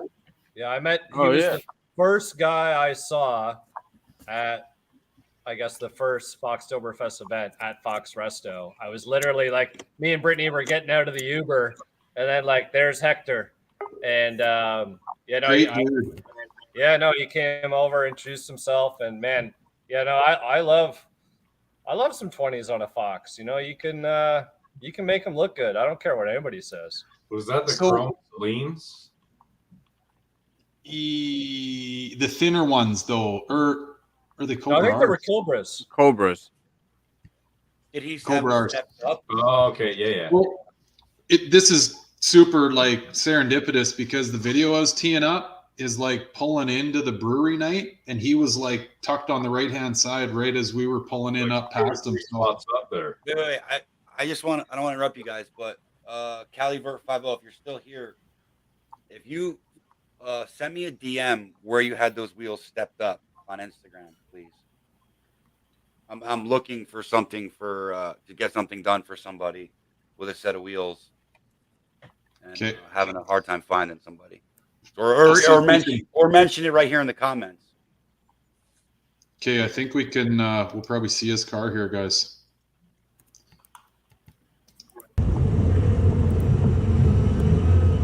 He should be on the right. Yeah, right there. Can you guys see that? There she is. Can't see the wheels. No, I know. I got the camera pointing off the bloody driver's side here. Let's say you're fired. Yeah. Right? YouTuber vet, hey? Just screwing the whole thing up. Look at that nice benchmark. Hey-oh. War Admiral. Lewis. Good to see you. Glad you guys made your trek all the way here. Holy shit. I got denied to be up there with the cool guys. Yeah, You came up after though, didn't you, Dom? Yeah.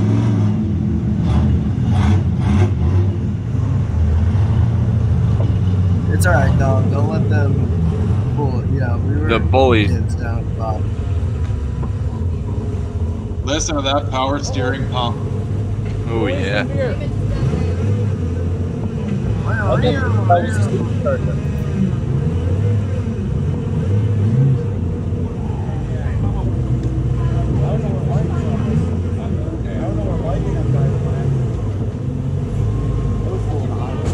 That's Lala Fox.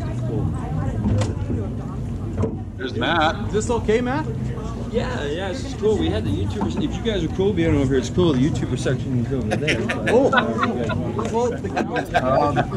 cool guys, they get their own spot. Man, they messed that up huge. I can't imagine the free for all that they must have dealt with on like a minute to minute basis. You know what I mean? Yeah. So CaliVert 50. I'm looking to have a set of wheels stepped up for somebody and the place I normally go to isn't going to be able to get them done by spring. So I'm looking for an alternative. If you had your wheels stepped up to 20s, send me the info who did them, please. There you go. Bring both cars next year. He actually, so he probably mentioned it to you too, Chris, when you guys were chatting. We got a class, eh? Bathroom Is it break. my turn? My turn? Seabass is going to get the bill over here, please. No, like he had brought his whole family out, and he was kind of paying attention to the whole Dutch 3000, thinking like maybe our paths were going to cross on the interstate somewhere, right? And we could rally together, but we never did. Yeah. Oh, he doesn't have Instagram, Tommy. Okay, you're in, Chris.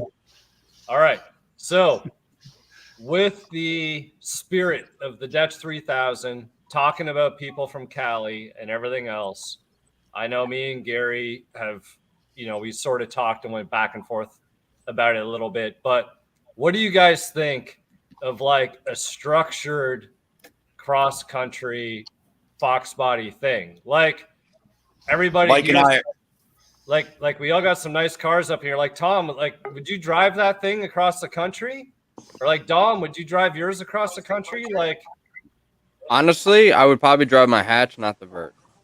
Right, but you got something you drive cross country. I would consider it. That's a good question. I think like I would have. How many cars would we need?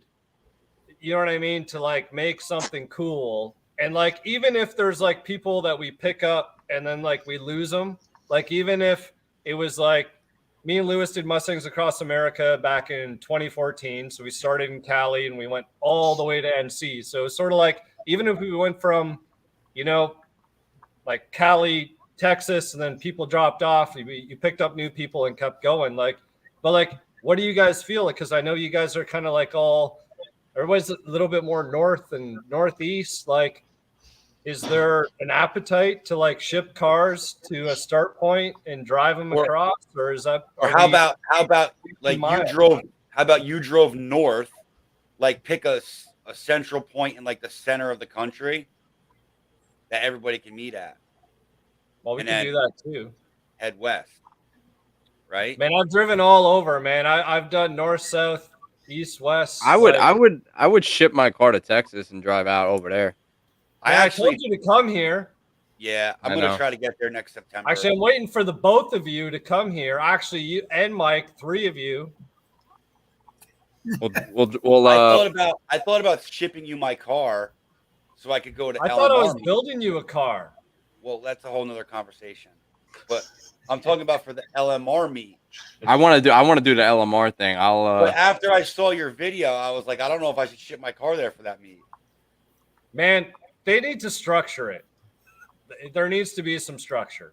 That's all. I'm just going to leave that there. Like, coming from Foxtoberfest and then literally the week after doing a 6-hour return drive for the LMR cruising, like, don't get me wrong. I'm not saying it was bad. I'm just saying that there's a lot of missed opportunity for a one-day event. You know what I mean? Because there's a lot of Mustangs in this area. So same thing. We're saying Foxtoberfest needs to be a week long. LMR needs to be more than a day. That's the it. One-day event. I don't know. Honestly, I think that's the one thing where Foxbody events lack. Like the one-day event thing just has to go away. Yeah, they got to be 2 days. And when I mean 2 days, I mean like 2 show days. 2 show days. Like Foxtoberfest would be killer with 2 show days. One, you can't even walk that entire place in one day, let alone how do you walk it and judge cars by 2:00 in the afternoon? You can't do it. It's impossible. Yeah, it's true. Things that get missed. Yeah, so maybe I do a VIP event here, and like everybody comes like here. Yeah, there's got to be your house. Sure. Sure. I don't know. I just feel like 2 days. I'll set a camper up in your driveway. Hey man, there's lots of room. I got the designated burnout spot. So Yeah. I got where you can drip oil and fluids. I got where you can do burnouts, and then I've got my clean spots. So we can figure it out. Love it. If you got room or a hotel local, Dom, Mike, and I'll fly down there anytime if we're not bringing cars. True. If we're not bringing cars, it ain't no big deal, but nothing but a flight. I've never been He's to got Texas. lots of cars to drive. Chris, I mean, yeah, I was gonna say I'll pick one of the ones in the back to take out. I'll help you out. Get them all seen in one day. Well, actually, you know what? Funny enough, maybe everyone should come for Radwood because Gary just posted up a little reel or a story the other day. Radwood would probably be a phenomenal event. That is something where you guys don't need to worry about your cars. Hell, I'll give you each a car to drive, and we'll take them all to Radwood 2023. Perfect. I'm down. As long as it's a vert. I got one. Dom, you don't want to drive that car. Real quick, going back to the drive across country thing. I think that would be a really cool thing to do if you did it structured. Really cool. I agree. Yeah. Plan it Even 2 if years people couldn't- like and finish That'd it be a cool over. thing to do in that Capri. Even if people couldn't go A to B, they could certainly like hop in their state, right? Like drive through their state, turn around, head back, pick up the next people in the next state. It'd be awesome, man. You should do that. What would you call it? I don't know. It'd be actually cool if it's almost like if you could make it more about the passengers too. Like if you could like get people that don't have Foxbodies. This is completely random. I just thought about this.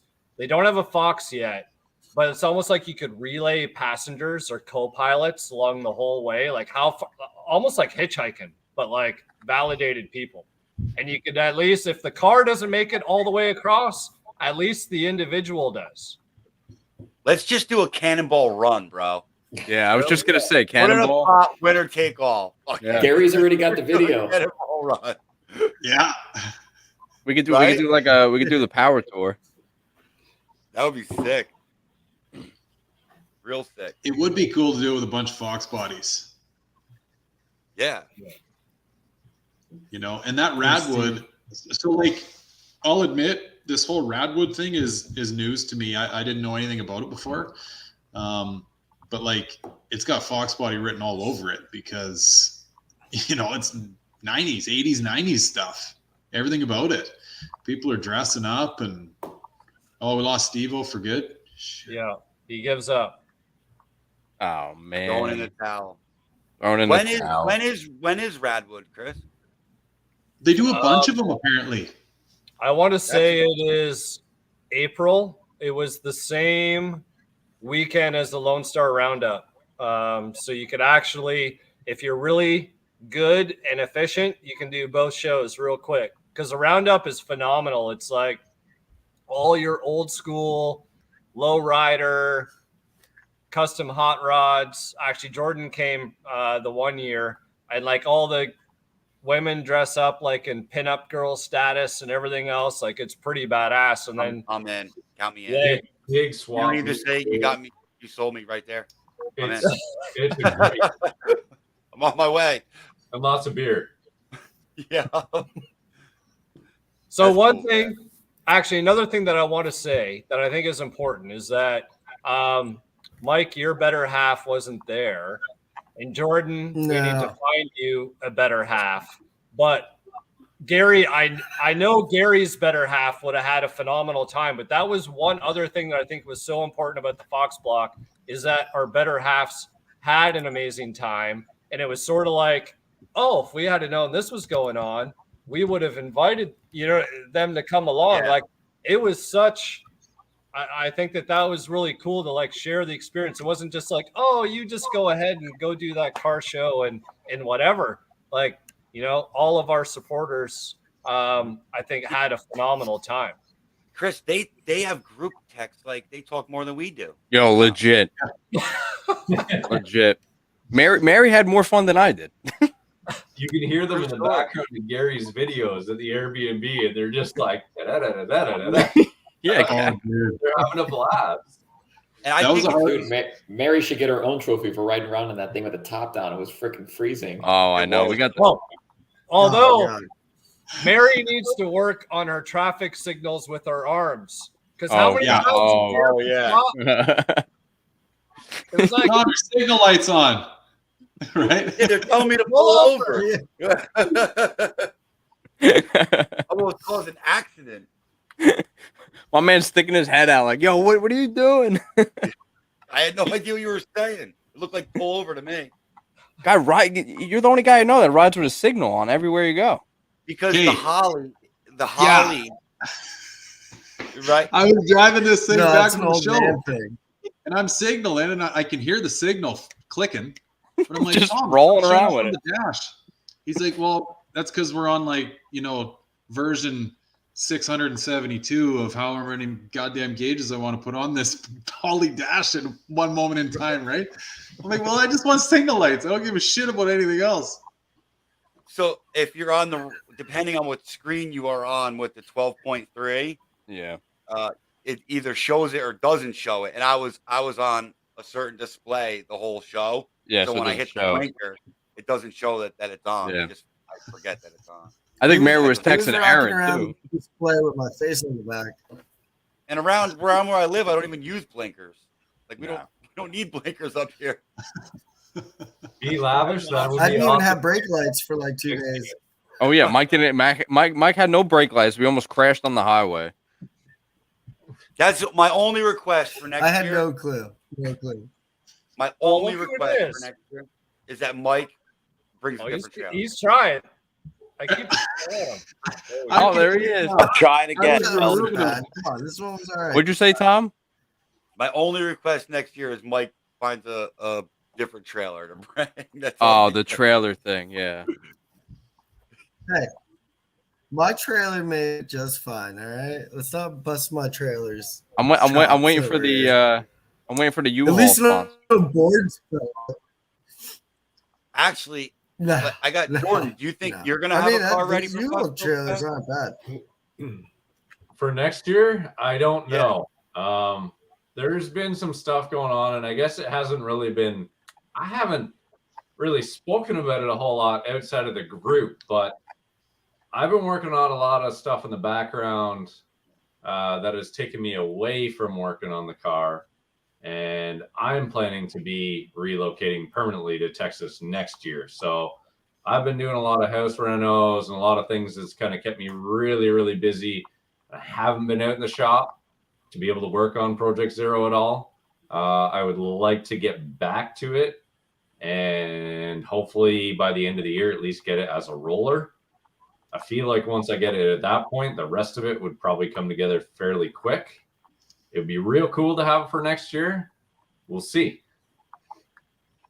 That would be awesome if you could make If it you happen. have it as a roller, you can bring it to the show. Like that's a whole class, right? Like the Under construction. I thought about that last week. The build in progress. To be honest, if you had got the shell there, that thing would have won because, like, as long as everybody got the context and the story behind it, like, we're talking a shell that was taken off the Ford assembly line, never VIN numbered, and you know, it was its purpose was for something else. It probably should have been destroyed, but somebody kept it, and we found it, and now he's got it and he's putting it back together. So, like, Hey, I have a pallet that's got casters on it. It just would have been a little more challenging to get it down there that way. Where did you guys find it? oh man, we were funny enough, this guy reached out to me who had a Dutch car. It wasn't a numbered car, but it was a car that had a bunch of Dutch stuff on it. And the guy pulled the motor out and he was shaving out the engine bay. And he's like, oh, I pulled off the Dutch brakes and the springs and all this stuff. Do you want them? I said, sure. So we did this road trip to go up to his place and we pick up all these parts. Funny enough, I ended up buying that car off him because he didn't end up finishing it. Tom, you might know which car I'm talking about. Yep.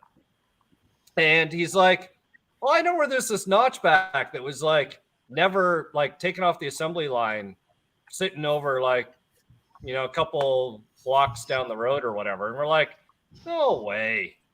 He's like, yeah, no, like, let's go down there. So we drove down, and sure enough, we get to the location, no car. And so I'm like, Jordan, yeah, this guy's like full of shit. Yeah, you know, everybody's got a story about whatever.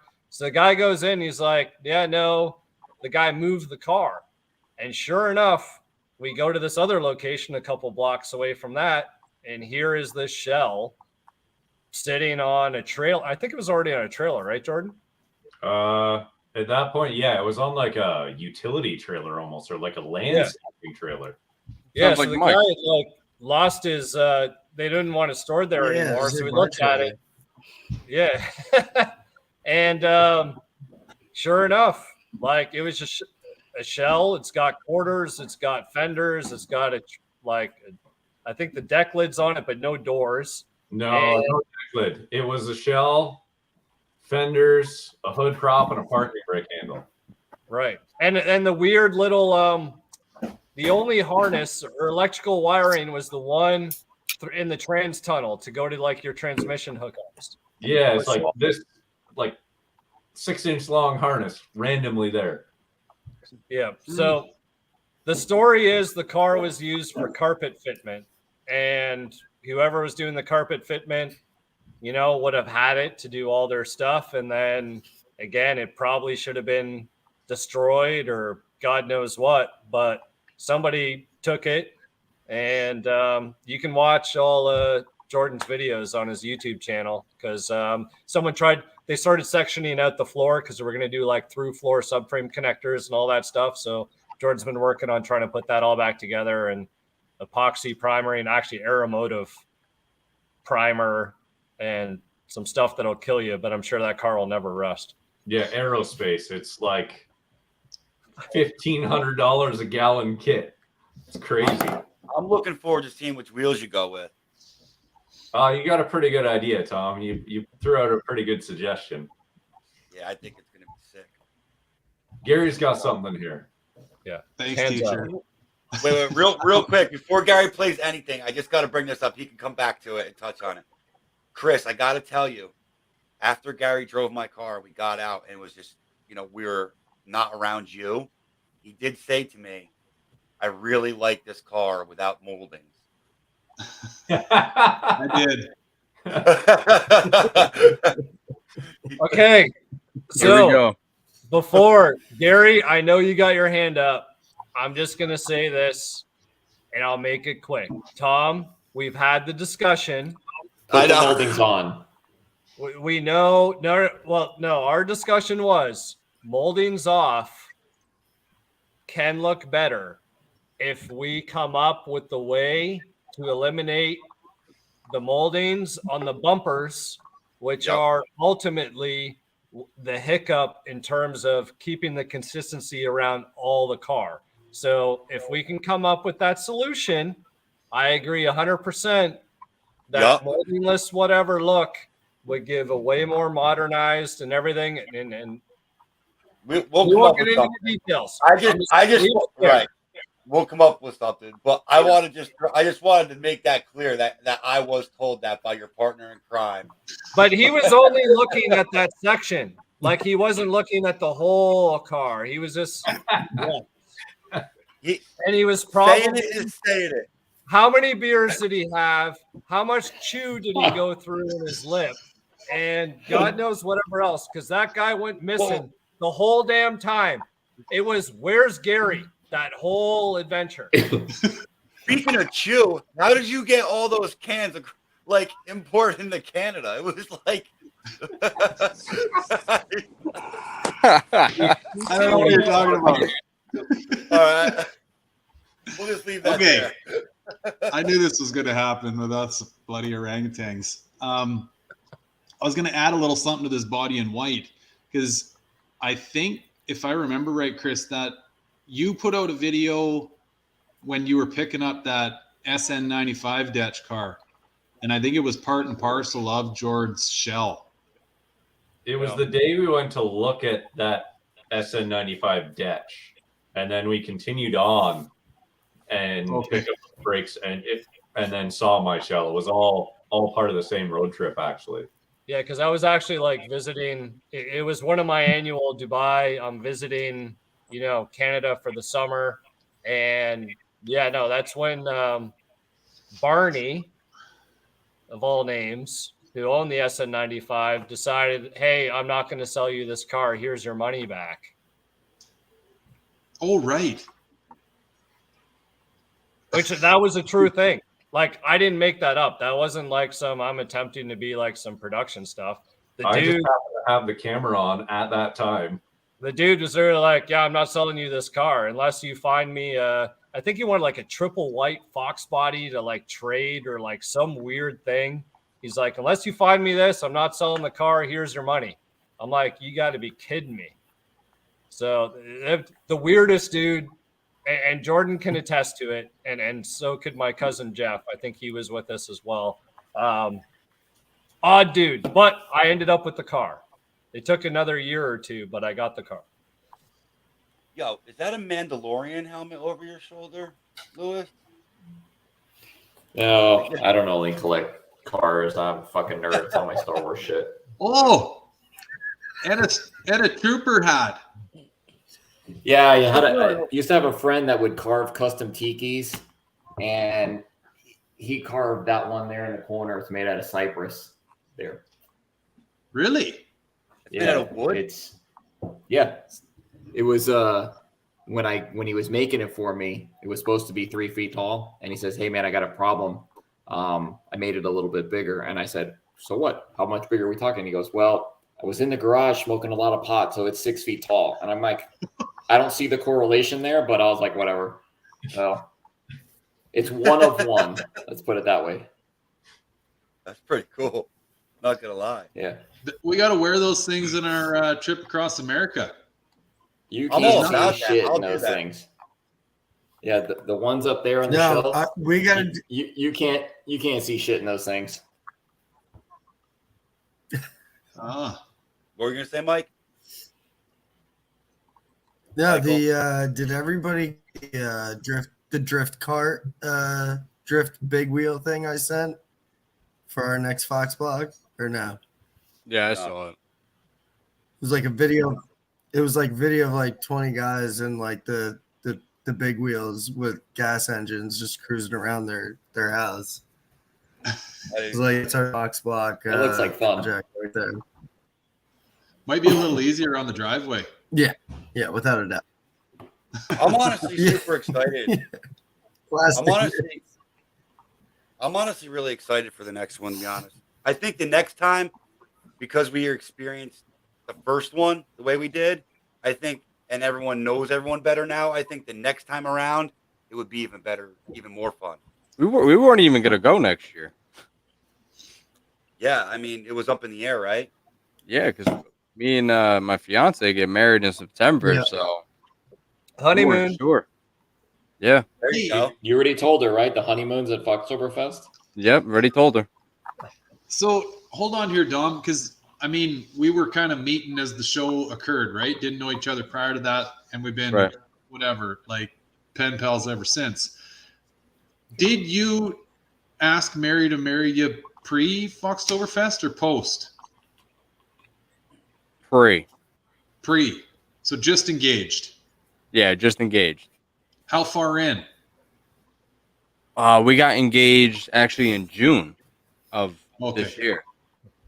So it's only a few months? 4 Right. months. Yeah. So you guys had long enough time to bust the guts out of each other before you all cooped yourselves up into a Yeah. No, AirBNB. definitely. He's a trooper, though. What Gary is really asking is who all's getting wedding invites. Hey now. They're out there. You know, if you throw it out to me, the chances of me coming are slim. On the other side of the bloody world here. Like, I know. Man, it's hard. It's hard to invite everyone, but we made some adjustments for sure. Yeah, you don't know until That's because Tom was hounding them for yeah, I know. invitation. I sent one text. Nah, it was multiple. You made him feel like shit. Yeah. And I can't just invite Tom. I gotta invite the whole. No, you Fox can invite crew. Tom. I mean, fuck those guys. Man, is the stalker Vert invited? Right? Yeah. Good question. Are you going to drive it all the way back to Jersey? I think, you know what? I'd ship it to him. He could do a big burnout in it. Hell yeah. We We are. to drive that car. Yeah. Man, anybody's allowed. If you come to Texas, I'll let you drive the car. Actually, I'm Gary I'm didn't drive gonna that come. one. I'm definitely going to come. I actually think me, Mike, and Dom really should fly out for that trip. I would fly out there. And I'm not a big fan of flying. Chris, but- how Why don't flat are we- the exhausts on that car? What's How that? flat the bottom of the exhaust pipes on that car? Oh, we tucked There them is away. The bottom of the exhaust pipes, how flat are they? Oh man, they're scraped, Like- man. Like they're you got to know where you're going. If you didn't watch Gary's video, like Gary can explain it best because he was the last one to ride in that car. Like, especially if you got two people, you're better being one person, a solo driver in the car. But if you got two, you got to be extra careful. Yeah, I'm not a big fan of flying, to address Lance's comment there. No, Mikey, that car is stupid low. Like, it's beyond low. Actually, here. This is worth pulling up, actually. You guys keep chatting. I'll find this thing. I watched the video, and it looked like you guys were on a dead flat road. All you hear is the exhaust. Like, oh, dragging. So It's funny, took it up like 2 or 3 inches when we did the coilovers on it the last time too. So the So funny it's way thing better is, than it was. like that car, from like the front bumper. Don't get me wrong, it's low still, but the way that I did like the stalker bumper with the GT, I guess orientation of the stalker is, I guess it's got like it's not as low as it could be. Like if I added the maker splitter on the front, which I could probably get away with considering how low the exhaust and everything else is. But it does give you like a little bit of leeway of not messing everything up in the front end. But like it's ridiculous. Like you cannot get the exhaust any higher if you wanted to. And like you need flat roads. Otherwise it's just scraping. Oh, what do we got here? You put the maker's lip on that, you can plow driveways. Dude, we had to move it. Like it was there when I showed up. We were kicking it all over the shop floor, drinking beer. Well, I guess like if you look at the 86 next to it, it gives you a pretty good idea of how low it is. Yeah. Okay. 4-wheel drive. There's a It's 2x4s to get out of the garage. Let me get to the part here where it's part of our live video we did. And dude, when I was editing it, like I had tears in my eyes. Okay. Oh yeah, this is pretty funny. 2x4s is the only way you can get the car in and out of the shop without getting high centered.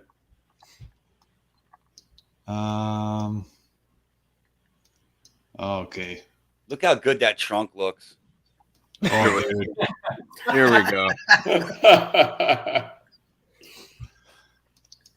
It's as we're like smashing ground, I cut over to our live video of me seeing like how low it is for the very first time. Okay, I should have probably done a better job figuring out where the hell I had this spliced in. Your facial reactions and all these little clips. Here it is. Yeah. Okay. All right, here we go. It's got like a little bit of that different tone to it. Yeah.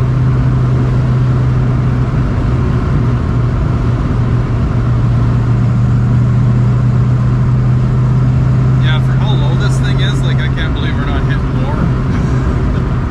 Japers. The problem is this would actually be a problem to get on a trailer.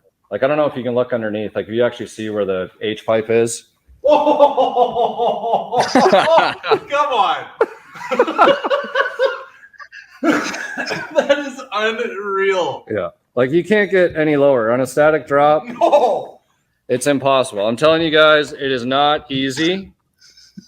It's squash and Kleenex. Yeah, like man, I got to carry some 2x4s in the trunk of this thing, like when I'm driving it around, because you just never know.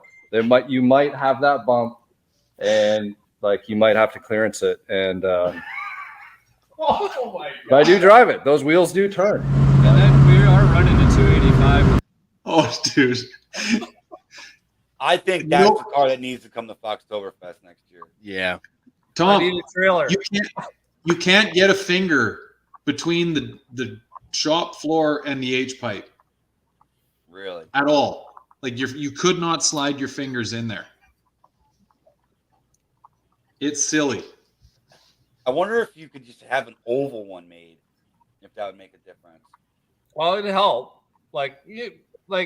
Man, an eighth of an inch would help. Right. Like just have someone make you a complete oval exhaust. And we tucked that thing up as far as we could. We literally put the floor jack under the H pipe and jacked it up to push it up into the floor pans and then tighten the bolts. You got to get that car. Seriously though, you got to get that car to a show for people to see. Like it has. I agree. No, I agree. Does the top go down or no? It does. Gearhead actually, I don't know how he did it. He got me to put the top down when he was here like a year ago. So it was New Year's last year when he was here. So that was the last time the top was down. Wow. You're a top up guy. Oh man, they look so sinister with the top up. It's like I got the option to put it down. I don't need to put it down. I agree. I'm a top up guy myself. Dom's like, screw that. That top's down. Top down all the time. I don't even think it's probably down right now in his garage. No, it's up. Is it? Yeah. It's up on 4 jack stands. Yeah, I mean, next year's the perfect year to bring a vert to Foxtoberfest. Yeah, they're all going to be coming out. Well, maybe that'll be it. I'll make a purpose of arranging transport. And you know what? I agree. The car needs to be seen. Like people need to see that car in person. You know what I mean? Like it's not perfect, but it's like the car you love. Yeah. That car is not going to the brewery, Chris. There's no fucking way. Is there any oh my way- God. The speed bumps. We'll trailer it right to the show if need be. Yeah. We'll need extra. Yo, is there any way to like transport, like put those triplings to get it trailer? You come out at the house or no? You're breaking up, Mike. Or no, you don't know what I'm talking about. No, because you were breaking up. I had no idea. So you ever see the transport blocks when like you don't can you hear me? No? Can't hear me? The transport blocks. They're literally like when the car is up, like you take the weight off the springs and you just wedge blocks into the springs to keep it so it stays high. Mm-hmm. You get what I'm So talking the about? good news Like, is there any way you could do that just to transport it? Yeah. So the good news is technically the car is on coilovers. So the front, I could crank it up, and then the rear, actually, funny enough, has my OG Foxbody. I swear to God, I was the first person to do it, to create my own coilover perch in the back. And it's still got that original thing that I put in there back in God knows whatever year that was. So in theory, I could crank it up, get it on a trailer, and then crank it back down, and then deal with like the whole trying to get the spring in there and lowering it down in the jack, and it'd be good to go. Stalker vert, silver car. Man, silver car's been seen, man. I got it. I'm gonna have something else. I'm gonna try and have my 86 notch done for next year. So maybe the 86 notch and the stalker vert, maybe just 2. I like that. Just 2. That's even a pain in the ass too, but the stalker vert. Gary, bring the green car. Are you gonna get going on that soon? Like I saw you posted something with Spikes the other day about the 86 notch. Yeah, man. So Spike has actually been waiting on me, of all things, because normally everybody's waiting on Spike. So I got him a proper kit sent down, and in the interim, I got him to start welding. I didn't want to shave like Scott Rod panels, There's another thing that me and Tom get along with. I opted just to weld holes up. So it's not going to be like a full smooth bay, but it's going to be a cleaner bay.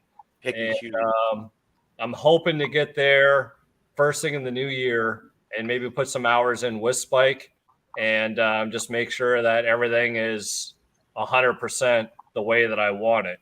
And man, the drivetrain's sitting here, my suspension's sitting here. I got everything to put the car together. So there's no doubt in my mind I can't have that for Foxtoberfest next year. That will be awesome because I want to see that car done. Gary, you should ship one of your cars down here if you're going to come. The green well, hopefully I can have them both shipped down there by next year. Gary, why'd you even import that vert into Canada, man? You should have just left it in Texas. Well, again, like I said earlier, that's a big loaded story. I could have put some ROH ZR6s on it and got rid of those stupid ponies you got on there. They're not that bad. He loves the ponies. He does. He's a pony wheel guy, I think. Somewhere there. Even some 18-inch SC wheels would look better than ponies. Boys, here's the thing. I got these with like Toyos with 100 miles on them for $1,200. Wheels and tires. Like, is that Canadian or Canadian? That was Monopoly money to boot. Yeah. Like, how do you go wrong? $1,200. I pretty much got one tire for free and 4 wheels for free. Your mom is never getting that car, bro. You're never giving it up. No, dude, like I said, okay. And now we're doing the tour. Christ, I can't unplug this. I got heads, I got intakes, I got a box of parts there. Like, Mom can't drive a stock 5.0. If you've seen my video, she beats the piss out of my green one like she stole it. So you plan on keeping that for yourself. You're in love. Stop lying. Well, you're a dad of a daughter. I got 3 of the damn things. They like riding around the vert, right? Top does go down in this car. I like it up, but it is fun with the kids in the back. You know what I'm actually interested about? Here's a little Foxbody / vert question for everybody.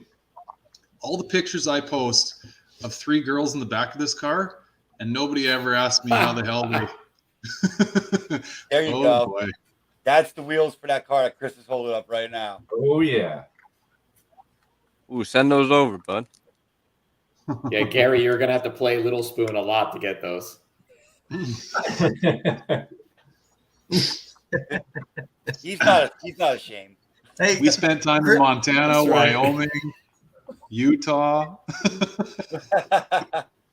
Eric C, on your comment there, last couple of videos of mine, check it out. I've got all the 5-lug brake conversion, axles and everything, all that content covered. Oh, what did I do here? There we go. No, I don't mind the ponies, especially on this car with the whole 2-tone. I joke around and call it the country club color combo, right? Whatever. It'd be the one you'd want to take to the driving range, I think. So if you back to the original statement though, if you make it and you happen to not be a permanent down here by then, send one down and just fly in. I'm sure you could send it to Fox Resto or Gearhead or someone in the area. Brent, somebody. It's true. Mike Morrison. No, I mean, yeah. In a perfect world, I'd be shipping one to leave it there and then maybe bringing the other one with me type thing or whatever, right? Yeah. Because I think people would like to see the green one especially. Yeah, the green one's got a lot more notoriety than this one for sure. It's been tagging around with me for a long time. So ship it to Chris, have him put air in it, and then pick it up for Foxtoberfest. You know what though? Like this thing, that green one's got progressive iBox in it, which like nobody's even seen unless they're on a car for years, right? Like it's kind of got some vintage parts in it. So which one would you put air in? I'd cut them. cut the progressives. Yeah. I need to send you, Chris, Mike's car. That's what I need to do. Steal that thing and send it to you. Get the lift kit out of it. Oh, Come on, I had that thing super low the other day. Yeah, with wood pellets in the back. He sends us a picture. Yeah, there's like 200 pounds of pellets. He's got like wood pellets. He went and picked up wood pellets. He's like, this is how low it should be. Like, yeah, dude, that's how low it should be. cut a coil. Were you using wood pellets as a lowering kit, Mikey? I had to go to the hardware store and pick up a couple of things. I threw like 6 bags of wood pellets in the back. She rubbed the minute I like rolled out of the spot. It was just like the whole ride home. So, I'm gonna make you feel better. Hold on. He's scared to go low, man. dude, I could literally see smoke coming off the back of my tires as I was driving down the road. They were just rubbing the fender wells like nobody's business. See that, Gary? Brent chimed in. He said he already told you could send the car to him. So you got no excuse to not have a car at Foxtoberfest. What do you got back there? That's his lowering Overhead? Those are E7 lowering kits right there. Yeah. Don't tell nobody on YouTube. Yeah, like I literally I think I went to the grocery store first, and then I went to the hardware store, and I had groceries and wood pellets in the back of the hatch. And I had my son with me too, so he was getting a kick out of that thing, just making all sorts of noises as I was going down the road. You can take 1 scoop of wood pellets out at a time. Just get the perfect height. It's like the cheapest coilovers you've ever seen. Yeah. No, I mean she was sitting pretty good. She was sitting pretty good. I liked it. But We should just roll them or cut them more when we take the motor out. Mike's taking his motor and everything. yeah, I out. think I just have to cut them. Need that almighty B Yeah, cam. we're gonna have a fun winter this year. Yeah, what do you got left? You're Yeah, looking for? so I got B cam a small and an Anderson power pipe. He's looking for an Anderson power pipe, the 3-inch. the top end, yeah, like the 3.5 the 3-inch or 3.5, whatever it is. I think it's 3.5. Actually, LMR does have them. They actually keep them in stock. Yeah, What it's I the would like 3.5 to ones. see is what always annoyed me with the Anderson pipe is that it's like a silicone elbow, and then you got like the pipe that ultimately goes through your inner apron. And like somebody needs to make a carbon fiber pipe or ABS or something. Like get the metal out of it, number one, to keep the heat transfer down and everything else, and like get it right up so it's just like a normal little coupler off the throttle body and make the pipe complete. I don't know why they haven't done that. You know what I mean? Agree. Like, I agree. I was actually thinking about it because my M5 is finally going to show up, and I got carbon fiber piping on all my intake, intercooler down, up. Everything is all carbon fiber, and like I'm surprised somebody hasn't made that yet. Maybe I need to make it. We should just make one. Like, I agree because the coupler ruins Yeah. it for me. You know what I mean? You got a big I 93. hate it on my hatch. Right, so it's like if you just had a normal, like a full one piece. Yeah, like but even yours- if they made it all aluminum, it'd be fine. But you know what I mean? If we get someone in carbon that doesn't transfer heat, exactly. You know what I mean? It'd look a million times better. Yeah, it's terrible. Yeah, but I'm with you because I yeah, hate but silicone no, pipe. not for nothing, Mike. I'm pretty sure Mike Medley's car it's a complete one piece with just a 3.5 to 3-inch to his throttle body, and it's just a straight coupler. It just continuously it just has like a normal straight coupler on it. It's not even an elbow. Like the Well, whole that's gotta be pipe something is else one then that piece he's for got. the. Somebody must have actually finished it then. Now, Hold on, let me look at the picture just to make sure I'm not Problem is, mine's the I'm not 4-inch confused. one. I wonder. I mean, we could just make one, honestly. I think we should. Yeah. Make it out of carbon fiber. Be cool to do some carbon stuff. I mean, you could paint the carbon if you don't want carbon look, but man, it's just good because you don't have the heat transfer. It's lightweight, and you know what I mean. Like, I don't think it would take that much. Just do it out of aluminum. Yeah, Right? if you go to Mike's The hydrocarbon. page, look at his. His is one continuous pump with just a normal adapter. You don't see that elbow. It's all metal to the throttle body except for the adapter to the throttle body. Hey, and Gary, he said that was straight from LMR. Oh, it Gary, actually. Where are you going with this? Gary's got the printer in the garage there. Why don't you just start printing some of that stuff out? By the way, I'm upset at you. You didn't leave me any antenna delete plaques. I know. I didn't even get a T-shirt. I don't have a guy. tattoo on it. I don't have delete plaques.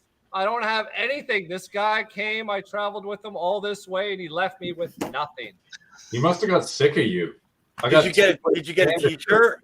I didn't get a T-shirt either. Neither did I. That's okay. Neither did I, and I asked him. The T-shirts are kid size.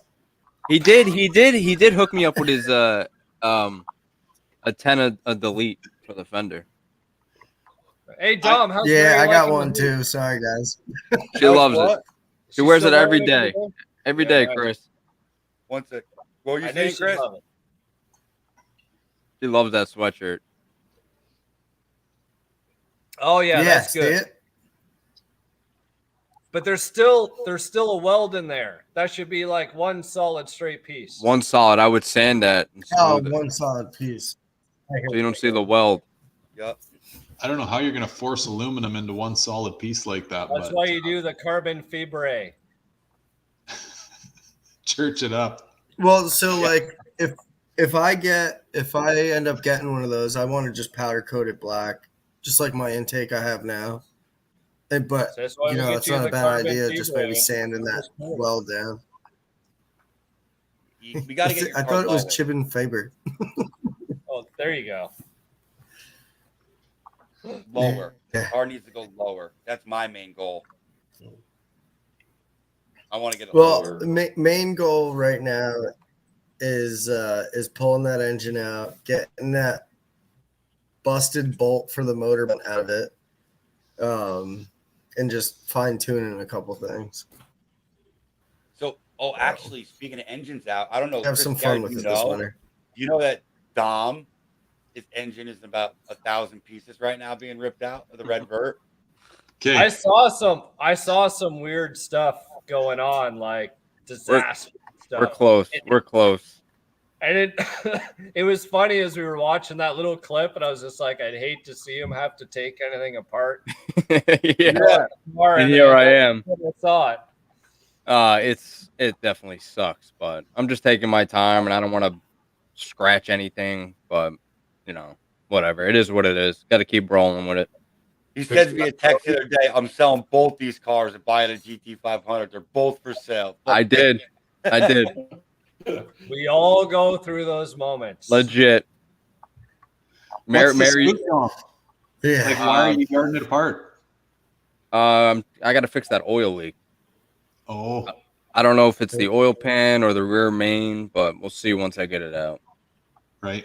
Hey, on the rear main, did you do the that sleeve on it? No, I know we were talking about this on the pod, but I have the A4 block, so it's a 2-piece rear main. All right. So.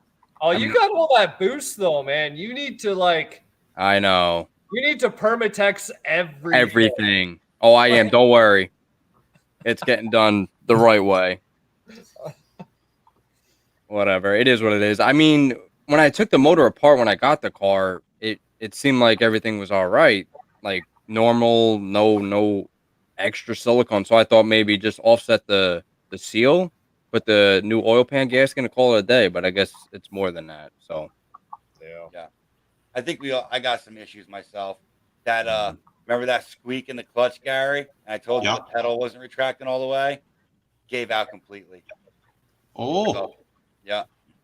Whole new setup. probably after Chris drove it. No, it was funny. The clutch was barely used. Yeah, I think that might have been the icing on the cake. No, so it's got to get back. The trans is going to come out. I think the slave cylinder in there actually failed. But I took it out the other day, and by the time I got home, the reservoir was empty, and I looked underneath the car, and I could see a little puddle. I'm like, oh shit. Actually, somebody posted up with hydraulic slave cylinder that had issues recently. And they said Kona did. Brian. Yeah, Oh, yeah. Is this the same thing? No, I think it's a different style. Oh, okay. I don't know which one he's got. But... He was using the McLeod. Oh, okay. But so his math, it's different. It's different. Everything's in his engine bay. Everything's different. Yeah. Yeah.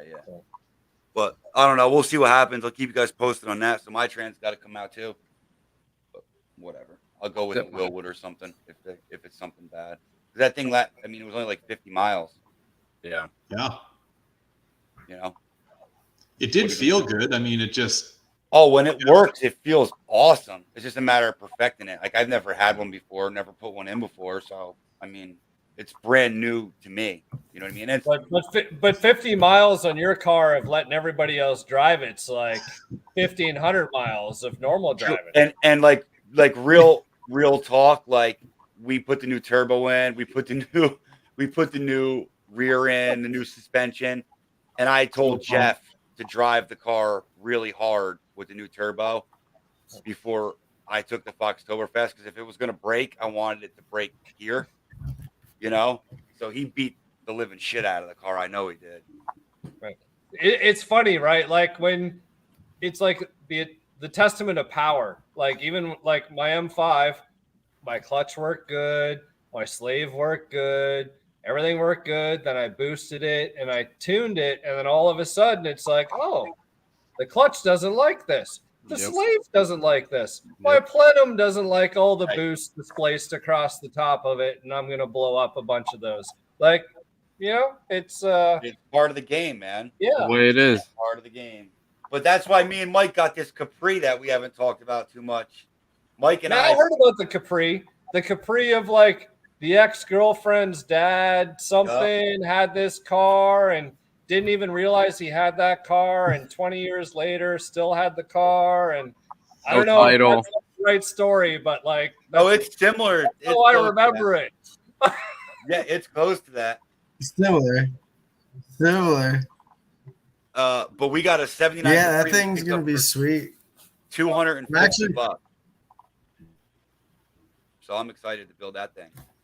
I think we've decided that we're gonna do a 100% budget build, like all used, old school, like no money budget build. Like, you know what?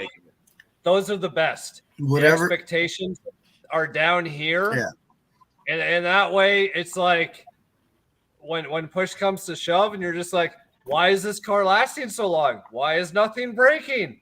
Right. You know what I mean? Well, that's the best way to build them. I think what we want to do is, I think the Foxbody world needs a true rat rod, like not like all out, nothing matters, oil can over, like everything, like ammo can armrests, like a full blown rat rod. Like, let's just bring this thing back to life with whatever we have laying around the garages, and just see what comes of it. Just be totally. I'll tell you what. If Mike builds that car rat rod style and has it ready, I will drive next to it in the stalker vert wherever we're going. Perfect. Wow. Well, so we're both in this car 50-50. So you're going to be driving the stalker vert next year. I don't like to lose bets. But I just think whatever it's actually about picking it up this week. So yeah, I think it should be pretty cool. We were even talking about spray bombing this thing, like just rattle can the shit out of it, and like let's send it, like a straight up burnout machine. Like let's just send it. We'll see what comes of it. And we might bring that to Foxtoberfest next year.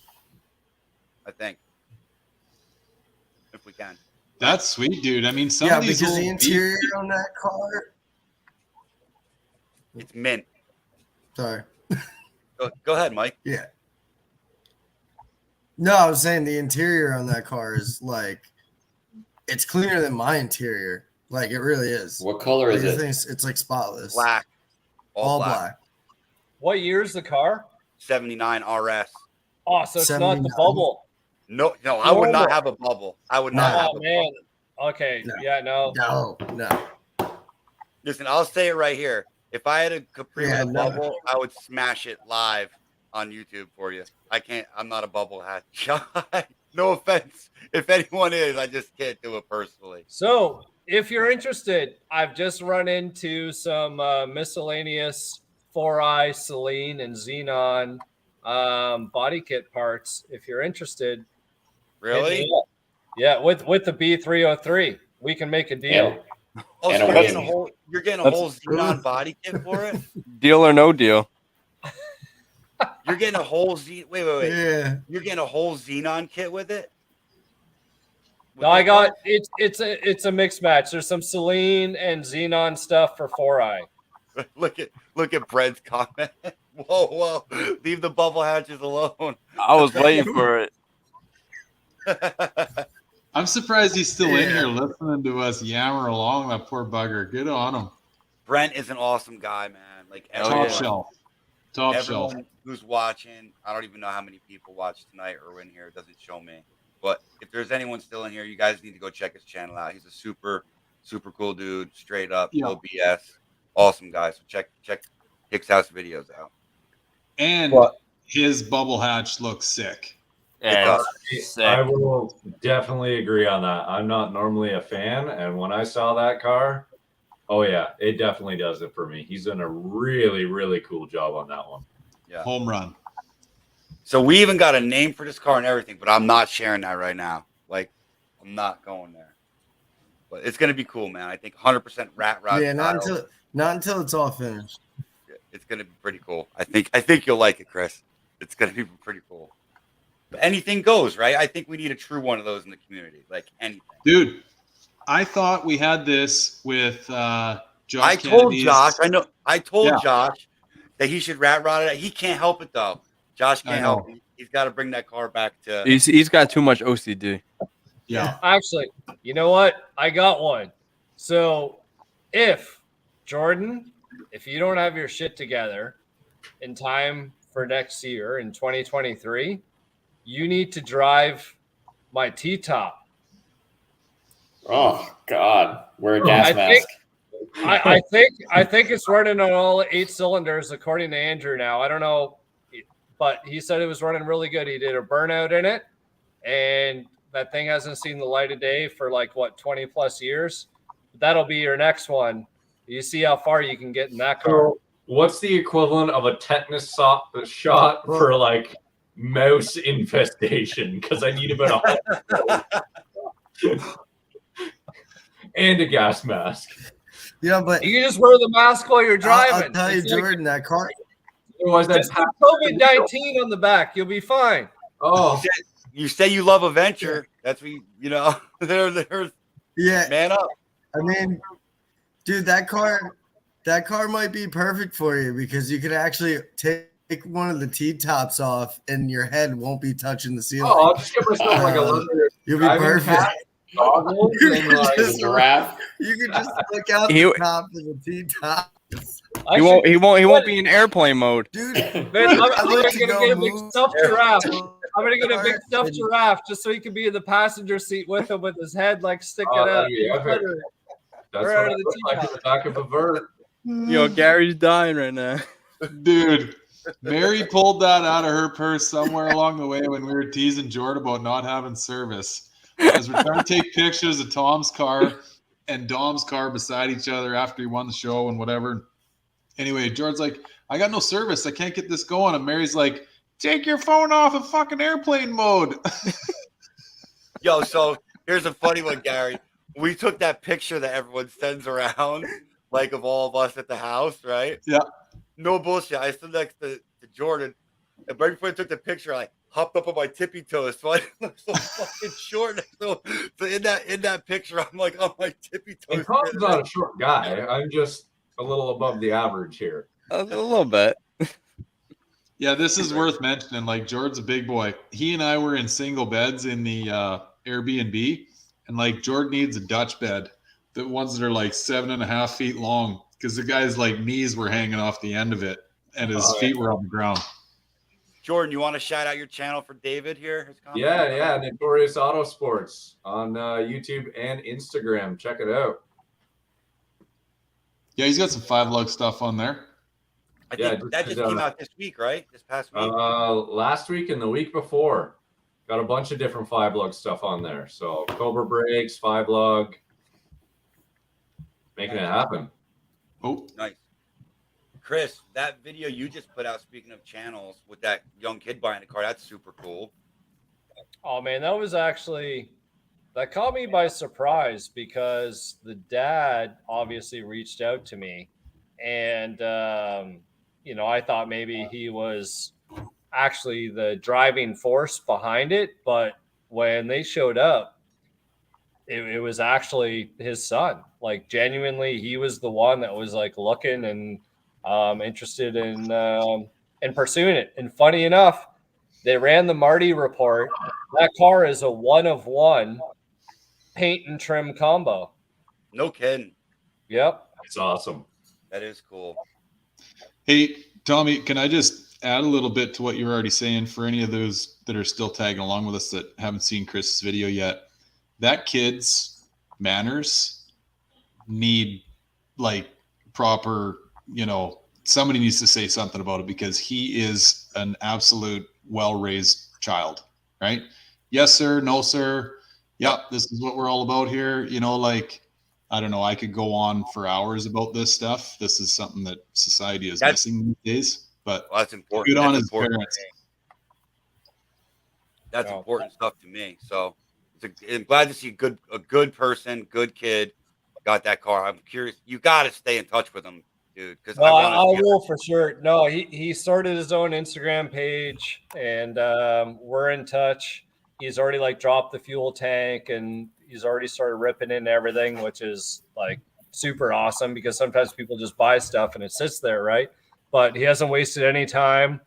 And I was like, it actually kind of hit me in terms of like going into my corporate world, in terms of like pathways and like trying to find passions of youth and everything else and helping them out. I was just like, man, this is awesome. So I'm going to go out of my way and make sure I stay on top of them, and whatever I can do to help him to make sure that car, because man, he's adamant he's going to pick up chicks and do his prom and stuff. Yeah, I see that. See it happen, that. Yeah, that'd be awesome. Send me, when you get a chance, forward me over his Instagram. I want to check it out so I can follow it. I will for sure. Man, seeing that brought me back to like when we were in high school, or before we even had driver's licenses owning Fox. And I know, Chris, you were in the same boat. And yeah, I had mine when I was 16 years old, didn't even have a driver's license yet. And that just kind of sparked that and brought me back to that. And it's awesome to see kids of today getting back into that, because I know we had even talked about that on the pod. Like, a lot of kids these days are drawn to a lot of other things and the technology, and we need to get more of them into the Foxbody community, into the automotive, into Jordan, working on their own cars. I think that's naturally going to happen, Jordan, because as we get older and our kids get older, it's kind of similar to like when we were kids and we saw our dads took us to shows. And, I think because we're into it and we bring our kids along to these shows, I think they're naturally going to get into it, right? Yeah, well, the ones that are in the community already have a better chance of being drawn into it, but it's about getting a lot of the other ones that are outside and pulling them in would be. So I feel like it's kind of be like a snowball effect, right? Like say my daughter hypothetically ends up with a Foxbody because she knows all of us, knows all of our cars. My daughter literally knows people by their cars. Like, you know what I'm saying? Like, knows Chris. When I turn on a YouTube on my TV, she knows the YouTubers by name now. You know, like she knows who they are. Oh, you're watching Chris. Oh, you're watching Gary. Oh, you're watching so and so, this, that, and the other thing. So I think if she ends up into a Foxbody, naturally, probably some of her friends would get into it. And maybe not 10 out of 10, but maybe 1 out of 10. And you get kind of a little snowball effect there. Yeah, I mean, not to cut you off, but that's like that girl, what, Kate? The one that drives to school to high school? Yep. Yeah, that's cool. Right. So you get like a little bit of snowball effect there. Yeah. And me and Gary had this conversation about, like, for me personally, like, I love like the budget build mentality in the Foxbody world, but on the same hand, like I want to see them go further than that. Like I think we're past that. No, we're not. We're not. I think a huge percentage of the community is still very stuck on budget builds. They don't see these cars as $100,000 cars, $250,000 cars. They just don't see it or can't envision it because we're so used to paying $2,000, $3,000, $4,000 to $6,000 for these cars. My bank account says other. Yeah. So does mine, but let me say something that there is definitely what you're saying, Dom, like it is there. Like we have seen what Schlitz Garage has done. We've seen what Tom has done. We've seen what Bipolar Notch, which he is now doing another build. I don't know if you guys have seen that on Instagram. Yeah, I have. And I know that his first build, so to speak, sold in the deep six figures. Right. Like we don't know how much it sold for, but that's, you know, what we've heard. Now, it's amazing that these cars are seeing six figures, and we all know it's easy to spend six figures on it, but the majority of individuals, the budget builds stay true. And you know what? It's funny. We were just talking about with this Capri. We're talking about spray bombing. We're talking about just like throwing something together. And that even though all of us are all capable of building the six-figure car, it's like we all gravitate towards the budget build of like the no fucks given. You know what I mean? Like, and that's where it's almost like you get the most reward out of it. Like we know you can throw tons of money, and if you got all the right tools and you got the right resources and you got everything else, we can all build that car. But you know what? You almost have the most fun with just slapping something together. And that's why I feel, you know, bad that I didn't make it out to the grass at Foxtoberfest, because I feel like the grass lot represents a lot of that, which, you know what I mean? I can appreciate both sides. And you know what I mean? It doesn't matter if you have something that it's not even running yet. I can appreciate that versus, you know, I can appreciate a six-figure build at the same time. But I feel like the majority at where we're at, and the question now is going to be with the economy and everything else, the budget builds are going to live on for a long time yet to come. That's just my opinion. So I think the budget builds in any car genre live for eternity. It's just the nature of the hobby, right? You're always going to have that. You're always going to have the drag race thing. For me, I like both because I can be creative in both ways. Like I can be 1,000 creative with 0 fucks given, building a rat rod, and show my creativity by doing crazy things like using an ammo can for an armrest or something of that nature in a totally different aspect that I can with a six-figure car. Oh, that comment pisses me off, but I'll let it be. Which one we got, Jesse? Yeah. So, long story short, you can be creative. You can be a creative in both ways. But me and Gary were talking this about Foxtoberfest, and at one point, like 69 Camaros, 69 Chevelles weren't expensive cars. Like that was your high school kid car, right? That was like the Lincolns the Mercuries, the Cadillacs, that was like your high-end cars. Like, I feel like Foxbodies are getting to that point where they're not the cheapest car there anymore. I mean, that's just how I see it. Well, that's kind of the thing. What I'm saying with a budget build, I mean, the prices of these Fox bodies are just growing and growing and growing. I mean, it's not how it used to be, where you could pick up a Fox body for $1,500, throw maybe $1,000 into it, and there's your budget build. But I feel like your budget now has increased because these cars are increasing, the parts prices are increases. So I mean, is it really considered a budget build still? Yeah, I mean, it is. All things comparable, right? I mean, of course. Like, yeah, prices are naturally going to go up in every aspect. But if someone's still only sinking 5 to, say, we'll call it 10 grand in their car, just hypothetical numbers, versus someone who's sinking, 50 to 100K in their car. I mean, yeah, that's still a budget build in those terms. I mean, it's just like I'm saying. I mean, it's just crazy how much money these cars are coming up in price. It's not going to stop, but it's good though. Like here's it is. Like, here's a good example. Like, Chris is a business now, right? Tip is a business, and he's going to build cars in a sense. Gary wants to come down here and probably, I'm assuming, I don't want to put words in his mouth. Correct me if I'm wrong, Gary, but you would like to probably do something business-wise with Foxbodies, right? So the idea of doing like your own home builds really doesn't benefit them as business guys, right? Like, they would want people to bring them their cars so they can make money, So, I mean, there's an ass for every seat here, is what I'm trying to say, right? And I think that's what's always made the Foxbody platform so special, right? Yep. Is you've always had now, like, it's at a whole nother level for sure, right? The resto mod side of things.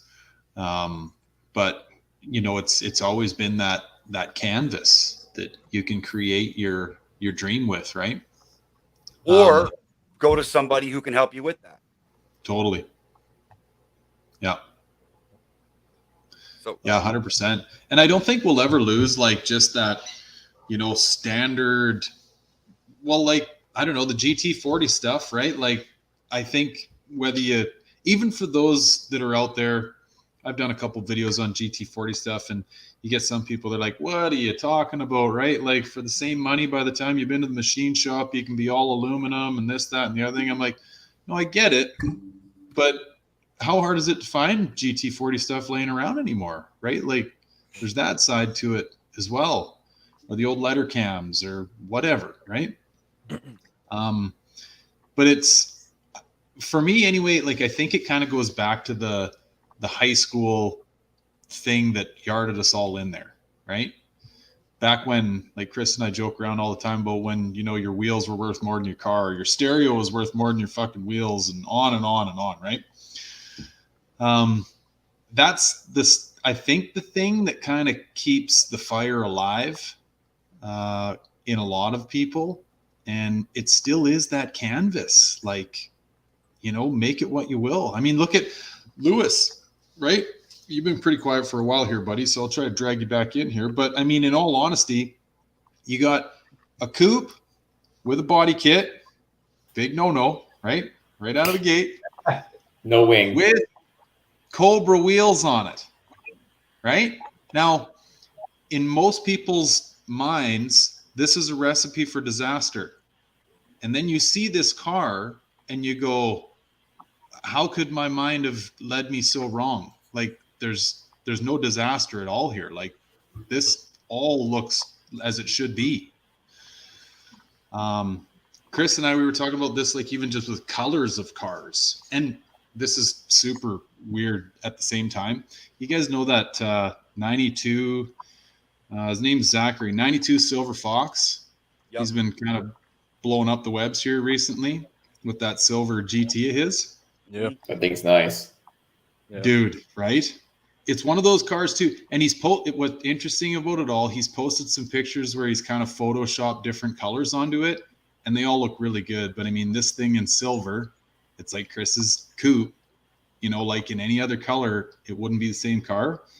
Well, he's farting around. I apparently had some people ask him to like edit different colors onto their car. I should find a way to put this on the screen, but he's done a black one of my car, red, and purple, just for shits and giggles. Nice. Purple looks hot. Right? Oh yeah. I like the purple. There's my car. Don't get me started on the purple shit with Mike. But anyway, I know where you're going with it all, buddy. Tom, they're like, I think that this is what makes this car such a wicked platform. It's mild to wild. It's every direction possible belongs in the Foxbody world, you know? And that's why I said to you, in my opinion, it's the perfect muscle car. Like, it's the perfect, like, the 4-link suspension, like, it's all there that you could literally have any platform you want. It's the perfect design. Like, it's old school American muscle. You got a suspension that you can work with to make modern. I mean, it's endless what you can do with it. It's the perfect design, in my opinion. Right. Honestly, like, we could talk about how inflation and cost of parts, cost of paint, cost of fuel, cost of everything has gone up.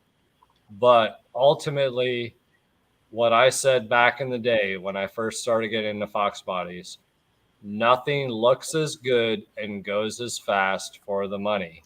Period. And True. I don't think that statement has changed to this day. Nope. And like, whether you coyote swap that or you stay true to the small block Ford and you put your Vortec on it or whatever it is, don't get me wrong. You can go out, get you an S550. You could go do all of that stuff and you can, like, you know what I mean? Have modern technology. But like, if you want to feel like you're driving a car and still feel like you feel the power, you feel the suspension, you feel everything else.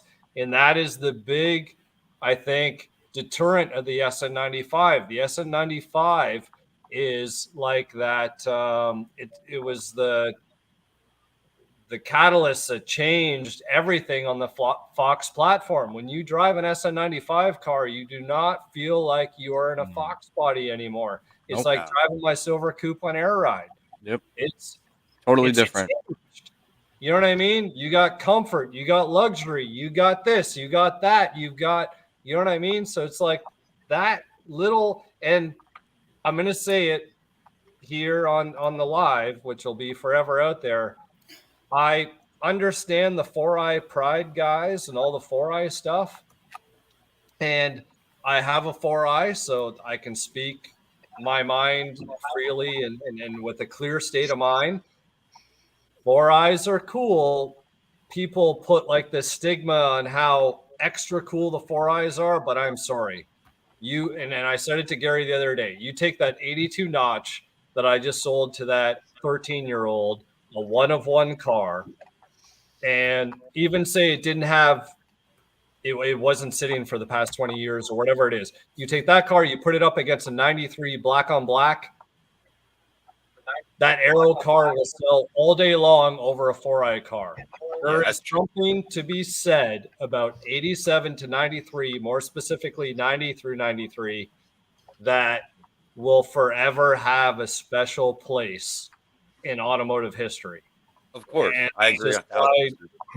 I need to say it, and I wanted to get it out there. I there agree is nothing that would take that away. Couldn't have said it any better. No, it's very true. It's reality.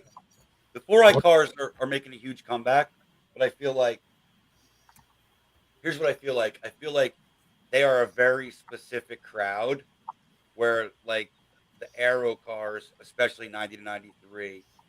So you could have guys who love just Aero cars. You could have guys who love just 4i cars. But I feel like the 87 to 93 Aero cars, like Chris said, everyone likes them, right? It's like kind of like having, like, you could have like a hot pink car and certain people love it, right?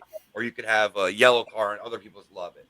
But you could pick a white car and everybody kind of loves it, right? You get what I'm saying? It's like I will tell you the definition right now. What will end the whole battle? You take a 93 Cobra, last year, rare car. And Lewis will love this because Lewis is always about rare versus desirable, right? Take a 93. It was the last year of the Fox platform as we know it, right? Not going into the other stuff. Take a 79 pace car.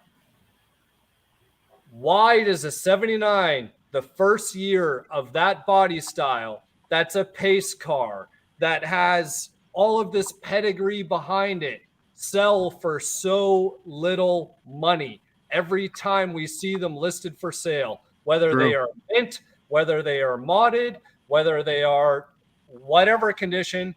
You take a 93 Cobra, opposite ends of the spectrum. Yeah, very true. That's it. Mike and I have seen pace cars for sale for like $2,500 up here. No joke. Yeah, no, seriously. Exactly.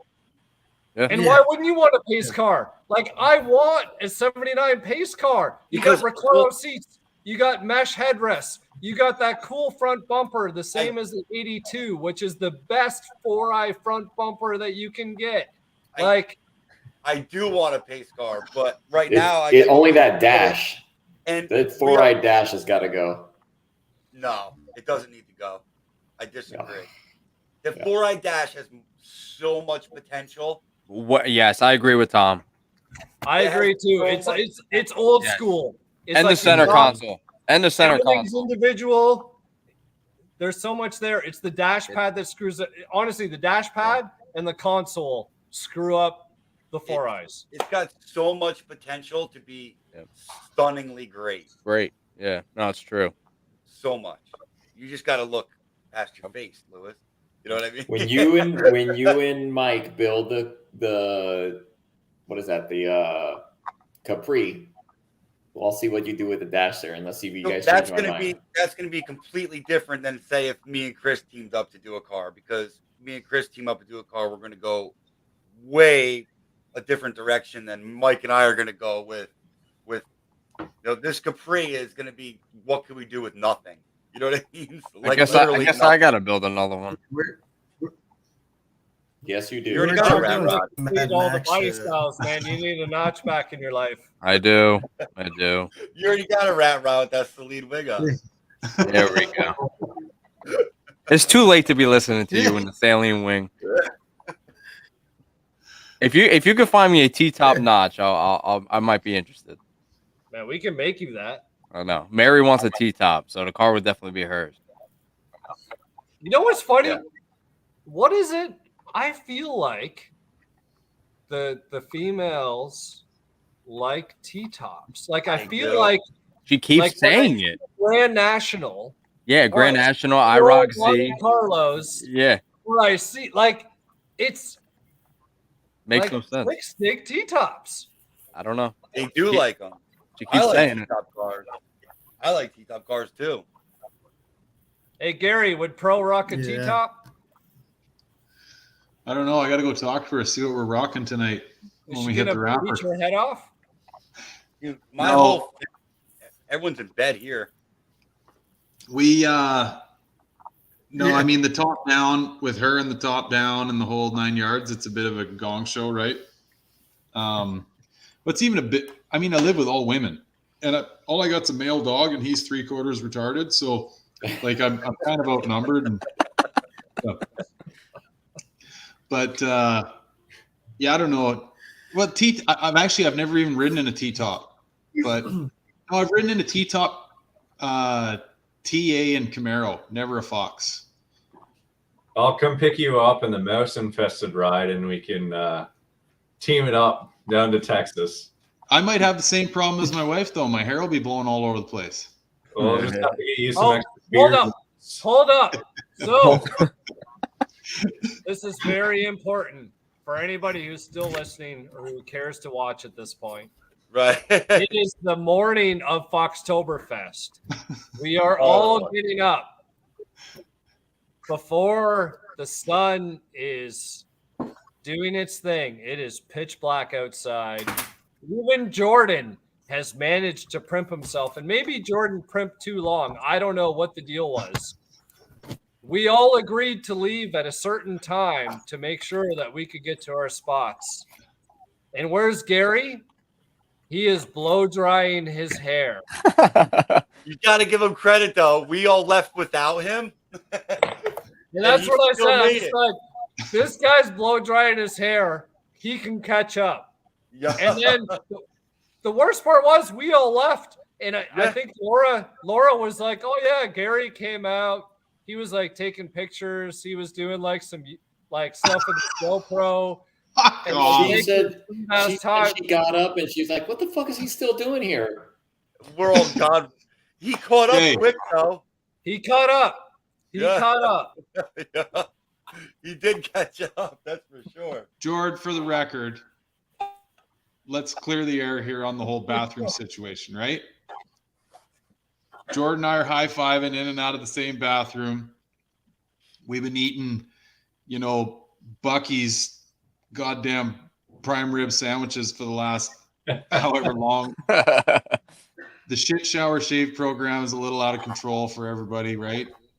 And anyway, I think I might have had what, George? 5 minutes, right? As we had kind of like hit snooze however many goddamn times. And I think we honestly both got ready in about 10 minutes each. Like it was a pretty express program that morning. Right. Infamous as being a little dramatic. Now you guys have lived with me for days on end. I don't mind being the ass of any joke. I really, I actually encourage it. However, what it's all worth, I will say you were a little shot by at that point. At that point, like driving across country, it was. You're worn out. No, that was a bright and early morning, dude. I mean, and then it was followed by another one, which I was dragging my ass the next day, to which you guys had already left, right? Yeah. I actually, you know what? We still got a couple people hanging out here with us. I've got a video this is one more that I haven't posted. And this will actually, I think, probably touch you guys a little bit too. Bear with me here. Let me make sure I'm not bringing up something I shouldn't. But it's a video that I took as I was walking out of the house and kind of giving it my last thoughts, if you will. I lost you guys. You're back. 5 seconds. I'm back. I'm on my phone now.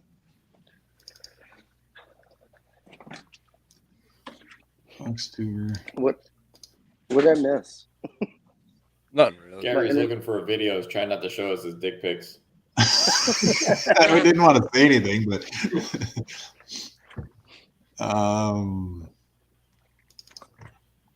okay.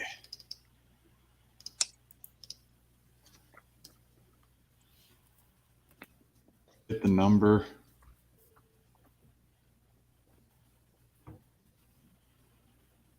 This might be it. Infamous would hate my Mustangs. I have them all at stock ride height.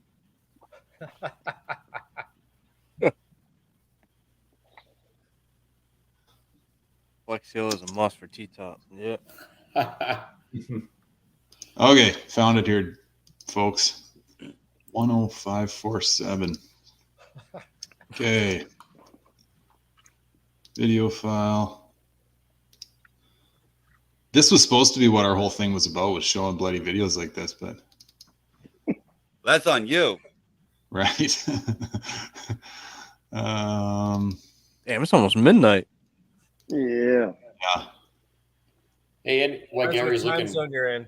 It's 5 Okay. o'clock somewhere. Like Ready? Gary's looking. Any of you guys seen Spaceballs where they're going through the desert and the big suitcase they're carrying has a giant hair dryer? That's Gary. That's Gary. Hey, before you hit play, Gar. Okay, here we go.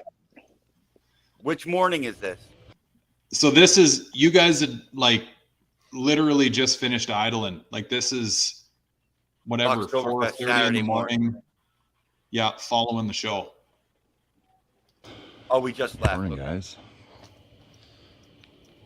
Currently 6 a.m. Eastern Standard Time. Speaking to you a little quietly here because, well, I'm not the first one up, but one of the first ones up. Hey, just for the record, my hair's wet here, in case anyone's wondering. Yeah, that's evident. Lewis hasn't left yet because I see his car. All right. I'm, Anyway. Just getting ready to leave the Airbnb that we rented here in Concord. And Just getting ready to blow dry my hair. Heavy heart. Oh, Christ. Come on, let the video play. That I guess I make this vlog entry. What a time. Man, this Foxtoberfest is a special thing. But the thing that makes it so special is just the people. And man, I had a lot of special people touch my heart this last week. Actually, it chokes me up a little bit. I knew that I was in for an emotional roller coaster when I embarked on this journey, but I had no idea it was going to be this heavy. Man, it's always tough to leave after a trip like this, right? All the excitement, and trip starts out where all you want to do is get there, and then obviously it has to end at some point. But I gotta be honest with you, this is way harder than I thought it was gonna be. We had so many special folks. I mean, at the house, down the street, we had these, buddies that were only one house over from us, and I don't even know how to sum this up for you, quite honestly, but there wasn't a single person that I met this weekend that I wouldn't do the exact same thing I did with all these folks here at the house. And geez, I can't remember if I touched on this in any other videos, but like all of us under this roof were meeting for the first time,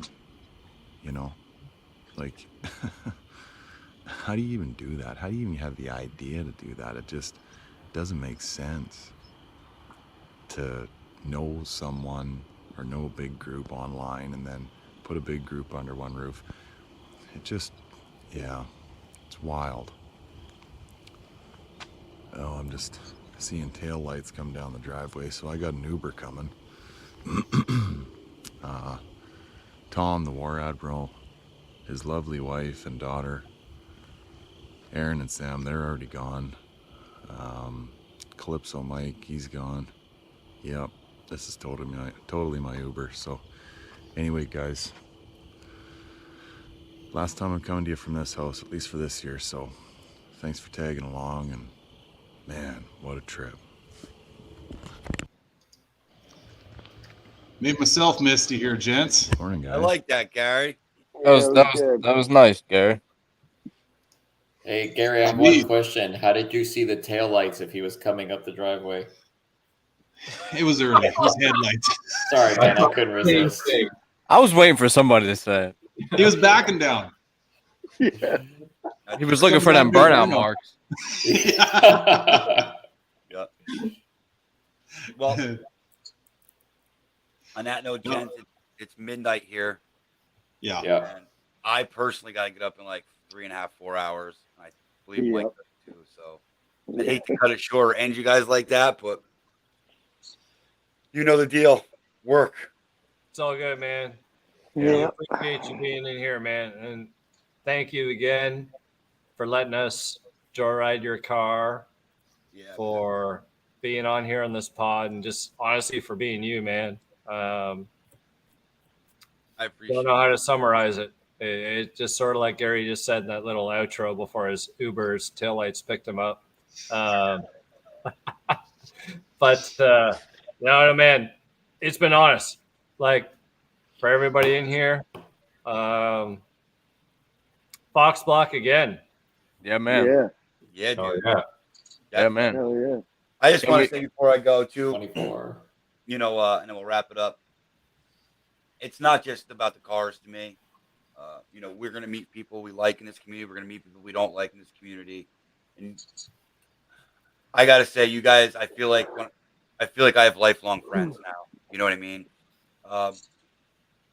That was an awesome weekend. It was the best experience I've ever had at a car show, personally. I'm really looking forward to the next one and whatever else we do from here on out. But yeah, man, thanks to all you guys. It was awesome. And that's it for me, man. I appreciate everything. And yeah, that's it. Yeah. Hey, I just want to extend what Chris and Tom are saying too, boys. Thanks so much. I'm very humbled and grateful to call each and every one of you guys buddies. It was a hell of a time. Like I said in my video, I knew it was going to be a tough one to leave, but here we all are, right? Keeping her together, keeping the Foxblock hanging out. Yep. And Tommy, I know you're a little too humble to probably do this, so I'll do it for you. For anyone still tagging along or anyone that's going to watch this in the future, make sure you check out the 50 Asylum. Tom and John Brooks got their own podcast on the go now, which is it's really good. It's kick-ass. I mean, no, Tommy, I tell you this offline, so I got no problem sharing with you online, and that's exactly why we asked you to kind of keep us reeled in on this bloody live, because you got a way of doing it, buddy. And I know you're hard on yourself, and you're way too humble a guy to admit it, but you got a gift there, buddy. Keep running with it. Thanks, I appreciate it. I really listen, man. You know, again, before I go, I gotta say thanks to you guys too, because you know, you guys having me on your pod really introduced me to something that I really enjoy doing. And I really enjoy doing the unedited raw version. Like, I want to hear about not just your car, you, right? Like, I want to know about you. Like, people follow us. If you have YouTube channels, they subscribe, they buy your gear, you know, they subscribe to your channel, your Instagram, whatever. I feel like there's a desire out there to know more about those individuals who do that. I'd like to be maybe the voice to bring that to people. I think John and I are accomplishing that. And Dominic's going to be joining us a lot more, so stay tuned for that. I would like to have pretty much all of you guys on at some point here. But tomorrow, there's a really good one coming out I think you guys are going to like. I'll give you guys a little... Yeah, who do you got? It's going to be Brian Prince and Kenneth Sean. Nice. So it's going to be a pretty good one. I'm excited to get it out there. And thanks for listening. Thanks for shouting it out. And again, thanks to you guys for introducing me to it by bringing me on yours, because I probably never would have, you know, you and Lance. I probably never would have put myself out there if you guys had given me that opportunity. So I appreciate it, man. Yep. No, this has been awesome, boys. Everybody go and check out George's channel. We were kind of pumping that earlier, right? But he's rocking and rolling, doing what he's doing up there in the eastern half of the Great White North. And I think I'm more in an igloo than you are these days. We're getting shit on over here, but somehow. Yeah. I don't know. I saw him with his snowblower out. Ooh. I told him, he's like, oh man, should I buy this this old blower? I'm like, dude, you can blow snow off with that stuff. And then I think that sealed the deal. And then there he was blowing that shit off. Oh yeah. Yeah. Haven't used a snow blower, just the leaf blower. Yeah. I know. Nice. All right, real quick. Hold on, Tom. I just want to say thank you. Thank you guys for having me on. It's you guys have been pretty good. You guys inspired me, and I'm happy to find you. You know, finally have you guys as friends and stuff. So definitely, thank you. 100%. Yeah, yeah, I would say the same thing, man. It was a great trip, and I had a blast, man. Every second of it. Even the fact that we didn't get any sleep, it was still an awesome trip. Yeah, it was. Oh, Mike, if you didn't wake up before the chickens, man, you might sleep a little more. Yeah, it's true. So Mike, Dom, and Tom, hopefully we see you guys down in Texas. Like yeah, man. Open invite. Yeah, man. It's been a pleasure, and I hope that you guys do take me up on the offer. Get down here in the spring. and let's strategize first thing in the new year. Yeah. Because, man, Foxtoberfest 2023, like, it seems like it's a far ways away, but it's not. We know how it goes, right? So, I mean, let's start we should planning. the second we know the dates, we should book a house. We should get all that locked down. Get all that out of the way. Get the whole block locked down right away. Listen, we need a house. We still all need to get shifter carts. Remember this. All right. I want a shifter cart party. Us ripping around the block. You know, even if it's in pedal big wheels, man. That's it. Oh my God. Wait, Mike's gonna be purple, so. No, listen. Hey, listen. I already tracked one down, so you guys gotta catch up. Worry about that car, bro. Not big. Yeah, I know. All right, guys. Listen, I gotta really go to bed, man. So thanks again for having me. Let's do something soon. Yeah, sure. All right, Thanks, boys. man. Good night, fellas. I'll talk to you guys later. I'm okay. Have a good one. All right, Peace out. See you guys. Later.